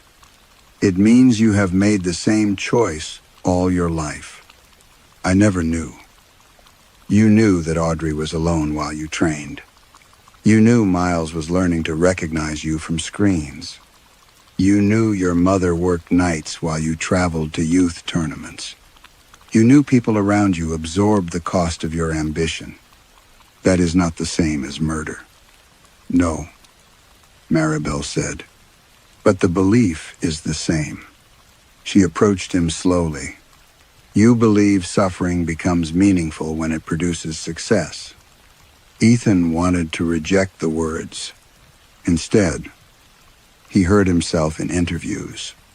He remembered telling injured teammates that pain was temporary and legacy permanent. He remembered assuring Audrey that missed birthdays would matter less after the tournament. He remembered telling Miles that one day he would understand. Maribel saw recognition in his face. That is why you were selected, she said. Not because you are cruel, because you can love people and still place the victory above them. The archive shelves trembled. Far above, a rehearsal crowd had begun chanting. Ethan's muscles responded. Warmth entered his legs. The heart rate indicators beside Audrey and Miles rose slightly. They can hear the stadium, Celia said. Maribel nodded. The chamber prepares the sources through sound. On the screen, a live feed returned.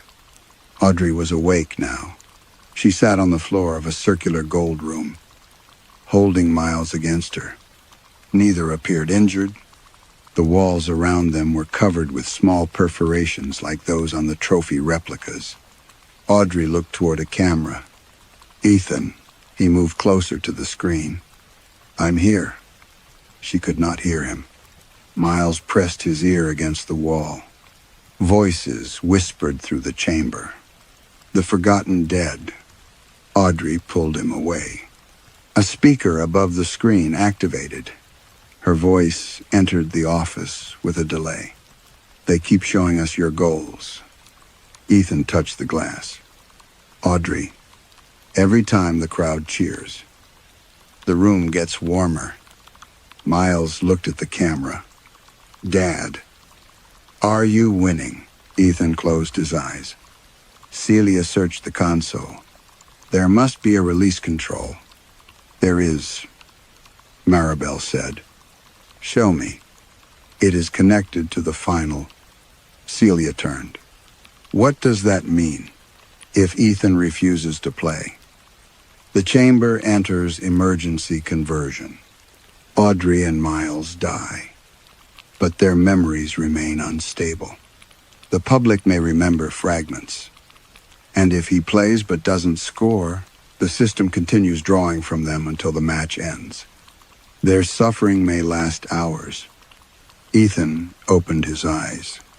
And if I score, the transfer becomes instantaneous. Do they feel it? Maribel said nothing. That was not an answer. No, she said. They will not feel the final moment. Celia pushed the pistol against Maribel's chest. You expect him to accept that as mercy. I expect him to understand that their survival is no longer an available outcome. The screen displayed a new command. Final source locked. 2 locks appeared beside Audrey and Miles's names. A third line formed beneath them. Captain, decision, pending. Ethan studied the stadium model. Cables from the source chamber rose toward the field. The trophy platform. The broadcast center. And one specific point inside the penalty area. A gold marker appeared there. The winning goal has to come from me, he said. Yes. Not an assist. No. Not a penalty scored by someone else. No. Maribel's voice became almost reverent. The country must see you choose victory at the exact moment your family is taken from you. On the live feed, Audrey stood and approached the camera. She seemed to understand that someone was watching. She held up her left hand. Her wedding ring was still there. Then she placed Miles's plastic trophy on the floor and crushed it beneath her heel. The gold-painted shell split open. Something fell from inside. A tiny recording device. Miles picked it up. A man's voice played through the chamber. It was Ethan's voice, recorded years earlier during an interview. Sometimes the people you love have to sacrifice so you can carry everyone else. Ethan remembered saying it. He had been speaking about his parents. The recording repeated, sometimes the people you love have to sacrifice. Again, sometimes the people you love. Again, sacrifice. Audrey stared into the camera. Her lips moved slowly, making each word clear. Do not turn us into your reason to win. The feed cut to black. Above them, the rehearsal crowd erupted. The golden marker in the penalty area began to pulse. Ethan's phone lit up. The tournament application had updated his schedule. One new event appeared beneath the semifinal. World Cup Final, captain's last contribution. And beside it, the system had already recorded the result. United States champions. The system was wrong about only one thing.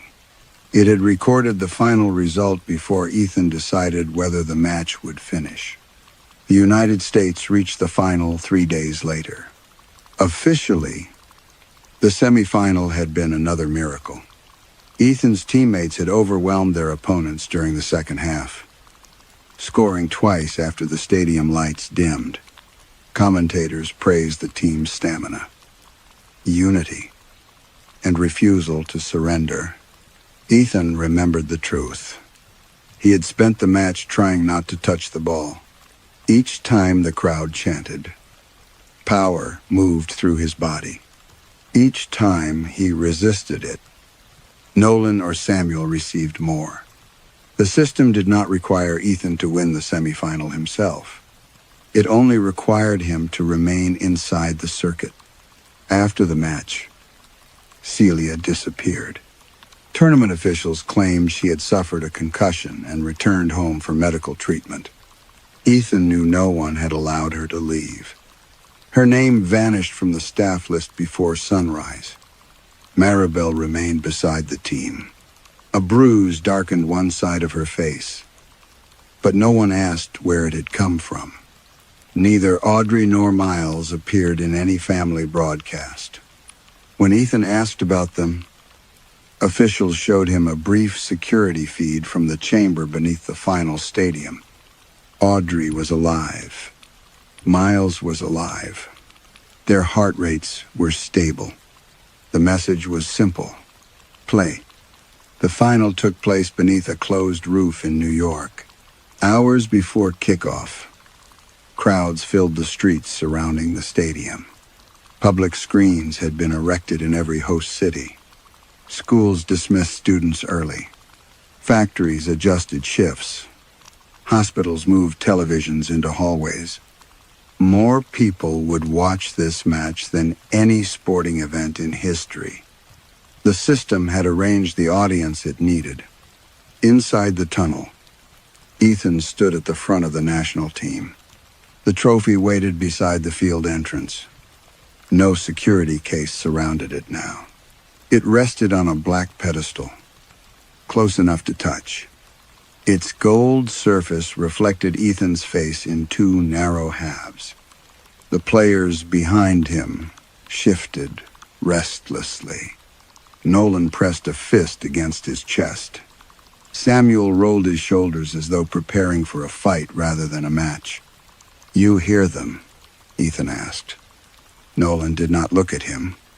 "I hear everyone." The stadium announcer called the teams forward. The crowd rose. The sound entered the tunnel like an approaching storm. Ethan's knees weakened for 1 second. Then strength flooded through him. His pulse slowed. His vision sharpened. Behind the roar, a child whispered from inside the trophy. "Dad?" Ethan stopped. Miles's voice came again. "The room is getting hot." Maribel stood near the tunnel wall with an earpiece pressed against one ear. "Captain," she said. Ethan looked at her. "You promised they would remain stable until the match was undecided. It is undecided. It hasn't begun. The country has already begun celebrating." Audrey's voice emerged from the trophy. "Do not listen to her." Ethan moved toward the pedestal. 2 tournament officials stepped between him and the gold. The referee called the captains onto the field. Maribel's voice remained calm. "Play the match." "Ethan!" The crowd began chanting his name. Every muscle in his body tightened with borrowed power. He walked onto the field. From the opening whistle, the match felt less like competition than punishment. The opposing team played with discipline and patience. For the first several minutes, they kept possession and refused to be drawn into physical challenges. Then the first surge arrived. The crowd completed a coordinated chant. The lights flickered. Nolan accelerated. A defender stepped into his path and was thrown backward by the collision. Nolan continued without slowing. He crossed the ball toward Samuel, who rose above 3 players and struck the header against the crossbar. The metal frame shook. The crowd screamed for more. Ethan heard a distant alarm beneath the field. He imagined the circular chamber growing warmer. The opposing goalkeeper shouted at his defenders. His face had changed. He was no longer confused by the American player's strength. He was afraid of it. The United States attacked again. Samuel was tackled from behind. His ankle bent beneath him with a wet, visible turn. He stood immediately. The injured joint corrected itself as Ethan watched. Samuel laughed. Again, he said. By halftime, the score remained level. The opposing team had stopped attempting physical challenges. Their players retreated whenever Nolan or Samuel received the ball, as though avoiding wild animals. In the locker room, no one sat down. The team circled Ethan. Their skin was flushed. Their breathing remained slow. The whites of Nolan's eyes had developed fine red lines. We can finish them, Samuel said. Ethan looked at the men he had trained beside for years. Some appeared frightened. Others looked hungry. Can you hear the voices? He asked. No one answered. Nolan pressed both hands over his ears. Samuel smiled. What voices? Maribel entered with tournament security. The country is waiting, she said. Ethan moved toward her. I want to see my family. You will see them after the match. Now, she considered him, then activated a tablet. Audrey and Miles appeared on the screen. They sat against the curved wall of the source chamber. Sweat had soaked Audrey's hair. Miles lay with his head in her lap. Audrey looked toward the camera. Ethan, listen to me. He touched the screen. I'm going to get you out. No. Her answer startled him. You have to stop the system. I can do both. That is what you always say. The chamber lights brightened. Miles opened his eyes. Dad, I'm here. Are you winning? Ethan could not answer. Miles looked toward something outside the camera's view. The people say you have to lose us before everyone else can remember. The feed ended. Maribel lowered the tablet. Win the match. The second half began. The crowd's chanting became continuous. Strength poured through the players without interruption. The United States moved faster with every minute. Their opponents could no longer hold the ball or close passing lanes. Ethan felt the system guiding him. Open spaces appeared before he consciously saw them. His legs carried him into positions he had not chosen. Every erased victim existed somewhere inside those movements. A nurse pushing a ventilator, a worker striking a bus window, a woman holding a broken railing, a man trapped behind a stairwell door. Their final effort had become his endurance. The United States scored first. Nolan drove through two defenders and sent the ball into the lower corner. The stadium detonated with sound. Beneath the celebration, Ethan heard Audrey cry out. The score appeared across every screen. The source chamber activated. Golden lines spread beneath the grass, visible only to Ethan. They converged beneath the trophy platform at the edge of the field. 10 minutes later, the opposing team equalized from a free kick.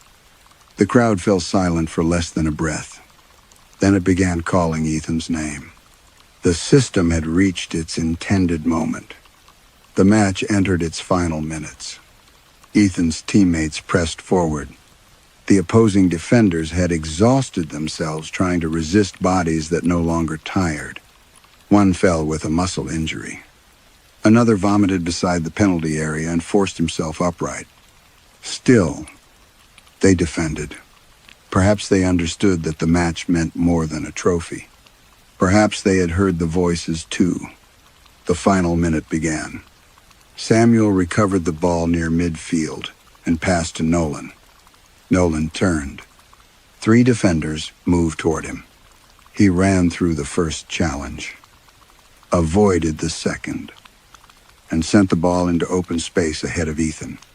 The crowd rose as one body. Ethan ran. There was no defender between him and the goal. The goalkeeper stepped forward, alone. Every screen in the stadium displayed Ethan's face. The trophy began screaming, not through speakers, Through the metal itself, Audrey's voice rose above thousands of others. "Do not make us disappear." Miles was crying, "Dad, please remember me." Ethan entered the penalty area. The goalkeeper lowered his body. The ball rolled perfectly toward Ethan's right foot. The system had built his entire life for this moment. One touch would win the World Cup. One goal would erase Audrey and Miles. The country would remember only the celebration. Ethan slowed. Behind him, Samuel shouted, "Shoot!" The crowd chanted, "Ethan Cole." His body begged to complete the motion. His planted foot turned. His right leg drew back. Then he saw the trophy at the edge of the field. The gold marker beneath the penalty area connected directly to it, not to the goal. To the symbol. Ethan let the ball pass across his body. The goalkeeper lunged the wrong way. A cry of disbelief moved through the stadium. Ethan turned away from the open net. He ran toward the sideline. For several seconds, no one understood. Then Maribel did. She shouted into her earpiece. Security moved from the tunnel. Ethan accelerated. Borrowed strength filled every step. The erased dead carried him one final time, not toward victory, but toward the object that had consumed them. Nolan chased him. "Captain." Ethan reached the trophy platform. He seized the gold with both hands. The metal was burning hot. Thousands of voices entered his arms. Names, final words, unfinished apologies. Audrey screamed beneath them. The stadium screens changed. A live image of the source chamber appeared. Miles was no longer moving. Ethan lifted the trophy above his head. The crowd cheered instinctively. They thought this was celebration. They thought the captain had chosen victory. Maribel reached the edge of the field. "Put it down." Ethan looked into the nearest camera. For the first time in his career, he spoke without repeating words prepared by someone else. This was never ours. He drove the trophy against the concrete. The first impact bent the gold.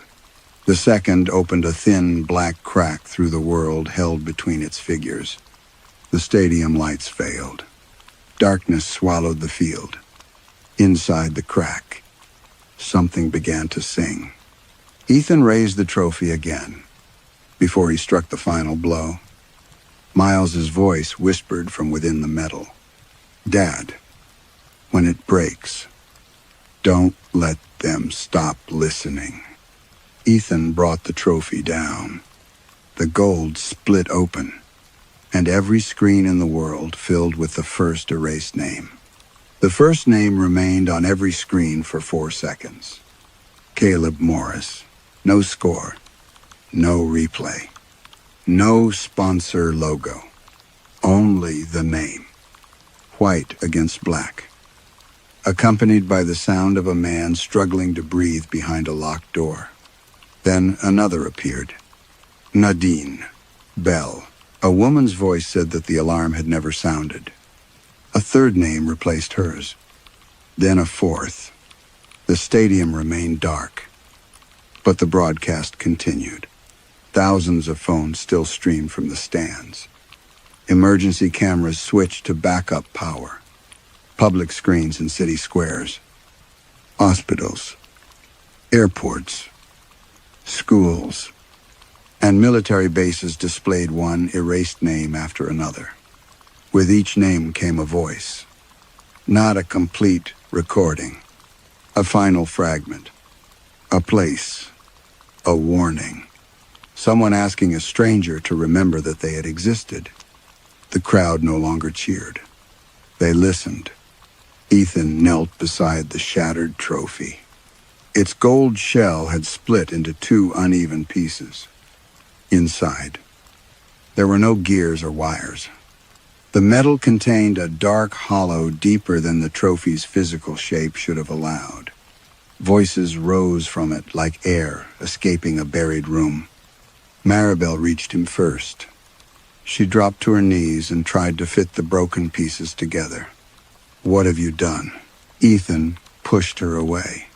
Security officers entered the field, but stopped when the stadium screens displayed photographs from the riverfront transit hall. Bodies covered beneath emergency blankets. A yellow child's coat on wet pavement. Families pressed against police barriers. The images had returned. People in the stands began crying without understanding why. Memories arrived before explanations.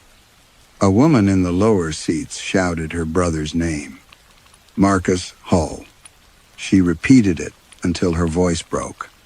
Across the country, photographs changed inside homes. Empty spaces filled with husbands, daughters, nurses, workers, and children. Second coffee cups acquired owners. Jackets hanging beside doors became familiar again. Grief returned to people who had believed themselves whole. It returned all at once. Ethan heard it through the broken trophy. Not only sorrow, recognition, the sound of millions realizing that something intimate had been stolen from them. The referee stood near the penalty area. One hand pressed against his earpiece. The ball remained where Ethan had abandoned it. The opposing goalkeeper walked forward and picked it up. No one stopped him. The stadium announcer attempted to speak, but the public address system carried only names. The system beneath the field was opening. Golden seams appeared across the grass. Sections of turf lifted as pressure rose from below. Smoke escaped through the center circle, carrying the smell of wet concrete, burned electrical cables, hospital disinfectant, and old flowers. Nolan collapsed. Ethan reached him before his head struck the ground. The midfielder clutched his chest. The voices beneath his heartbeat had become screams. "What's happening?" Nolan gasped. "They're leaving." His body convulsed. The strength drained from him so quickly that his muscles appeared to soften beneath his skin. Old injuries returned in seconds. His damaged knee swelled. The ankle that had healed overnight twisted back into its remembered shape.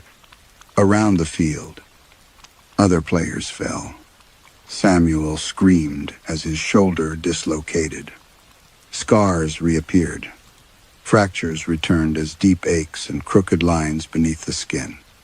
Years of borrowed recovery abandoned their bodies. Ethan's right knee gave way. Pain tore through the joint. He welcomed it.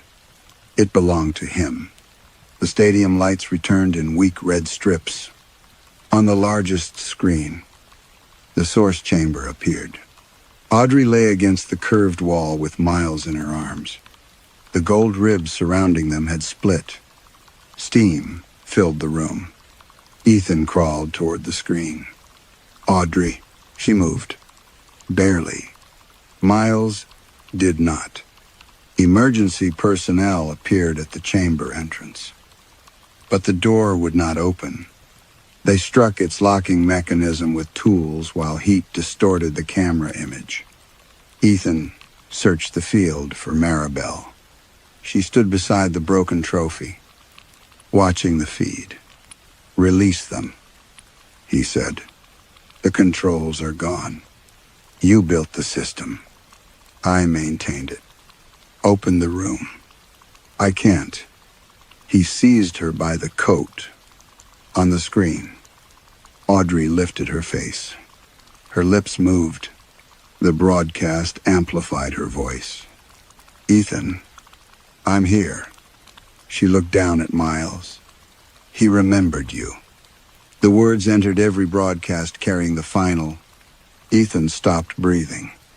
Audrey touched her son's hair. He kept saying your name so they couldn't take it. The chamber door opened. Rescue workers entered through the steam. The camera failed before Ethan saw them reach the floor. The opposing team scored while the names were still being broadcast. No one defended the goal. The ball was placed at the center mark, but the American players could not stand. Officials argued at the edge of the field while the crowd watched recovered tragedies unfold across the screens. The match resumed only because the tournament regulations had no language for the dead speaking through a trophy. The opposing team scored again. The final whistle sounded beneath the name of a nurse who had died moving ventilators through St. Bartholomew's Hospital. The United States lost by 2-1. No one lifted the trophy. There was nothing left to lift. Audrey survived the chamber for 11 hours. Ethan reached the hospital before dawn.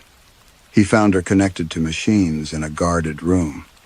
Burns marked her hands where she had tried to pull apart the gold ribs. Her wedding ring had fused against her finger. She recognized Ethan when he entered. For several seconds. Then her expression changed. "Are you one of the players?" she asked. Ethan sat beside her. "It's me." She studied his face. The recognition returned in pieces. She remembered their first apartment, then forgot the street. She remembered their wedding, then asked why she was wearing a ring. She remembered having a child, but not his name. Ethan said it for her. "Miles." Audrey began crying, not because she remembered him, because she knew she should. Miles never woke. His body remained in the hospital, but records disagreed about who he was. One document identified him as Ethan's son. Another described an unidentified child recovered from tournament infrastructure. Photographs changed from day to day. In some, Miles stood between his parents. In others, Audrey held an empty space. Ethan remembered every version. The public investigations lasted years. Officials denied authorizing the National Reserve. Tournament executives blamed private contractors. Broadcasters claimed their systems had been accessed without consent. Maribel Shaw disappeared before she could testify. Some archives remained restored. Others changed again. The Philadelphia deaths returned to public records. St. Bartholomew's Hospital admitted that patients had died during the outage. The bridge victims received a second memorial, this time with names carved deeply into stone. But thousands of other cases remained incomplete. Families remembered grief without knowing its source. People woke mourning children whose rooms no longer existed. Ethan released every file he had recovered. The country thanked him for 3 days. Then it blamed him. Supporters said he had thrown away the greatest moment in American sporting history. Commentators called him unstable. Former teammates accused him of destroying their careers and bodies. Sponsors demanded repayment. His image was removed from stadiums. The phrase, "the captain who refused to win," followed him everywhere. Audrey left him 2 years after the final. She said being near him filled her with an absence she could not survive. She kept Miles's plastic trophy, though she no longer remembered where it had come from. Ethan did not try to stop her. He had spent too much of his life turning love into another thing that had to understand his ambition. Years later, he traveled alone. Philadelphia, Atlanta, Dallas, Seattle, every city where the system had converted death into victory. Sometimes only 6 people attended. Sometimes hundreds gathered outside libraries, church halls, union buildings, or abandoned stadium gates. Ethan carried no medals. He stood before a microphone with a box of paper records and read the names aloud. Caleb Morris, Nadim Bell, Marcus Hall, Peter Leanh, Lena Vasquez, Dolores White, Arthur Fenwick, Margaret Lowe, Samir Patel, Evelyn Cross, Thomas Reed. He never described himself as a hero. He told the audiences where he had been when each person died, what goal he had scored, what applause had covered their final words.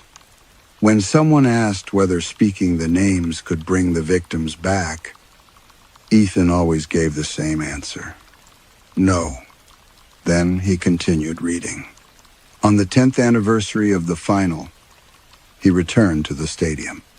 It had been closed since investigators discovered chambers extending beneath several surrounding blocks. The field was gone. Rainwater filled the exposed foundations. At the center of the ruins stood the pedestal where the trophy had broken. Ethan placed Miles's hospital bracelet on it. The plastic was blank. He had written his son's name across it in permanent ink. Miles Cole, he said. The empty stadium repeated the name. Not as a chant, as an echo. Ethan read Audrey's name next, though she was still alive somewhere and no longer remembered him. Then he opened the final recovered file. Inside was one name he had avoided speaking for 10 years. His own. Ethan Cole, primary carrier. He understood then that the system had not failed completely. People still remembered the captain. They remembered his missed goal, his disgrace, and the trophy he had destroyed. But few remembered why. Even confession could become spectacle. Even resistance could be transformed into a story about victory and defeat. Ethan stepped onto the broken pedestal. He spoke every name again. Night gathered over the empty stadium. When he reached Miles, a small voice answered from beneath the flooded field. I remember you. Ethan closed his eyes. He did not know whether it was his son, the system, or grief learning to imitate mercy. He answered anyway. I remember you too. Far below, thousands of voices began repeating their names, and Ethan remained there until morning, listening as the dead carried themselves back into the world. Perhaps the trophy was never truly filled with voices. Perhaps it was filled with everything a nation had agreed not to hear. Ethan believed sacrifice became noble when it produced something great. The horror began when that belief was turned into a machine, and ended only when he accepted that remembering the victims could never restore what had been taken. A victory can unite millions. But what is that unity worth if it depends on deciding whose suffering does not deserve a name? And now, it's time to let tonight's story fade into the quiet. Thank you for spending these peaceful moments with me here at Chilly Midnight. I hope the story kept you company and helped the worries of the day feel a little farther away. Before you fall asleep, remember that you have done enough for today. Whatever is still unfinished can wait. Let your body relax. Let your thoughts become still, and allow the night to hold you gently. Sleep well, my dear friend. May your dreams be calm, your heart feel safe, and may tomorrow welcome you with renewed strength and quiet hope. Until we find each other again in the darkness, sweet dreams, and good night.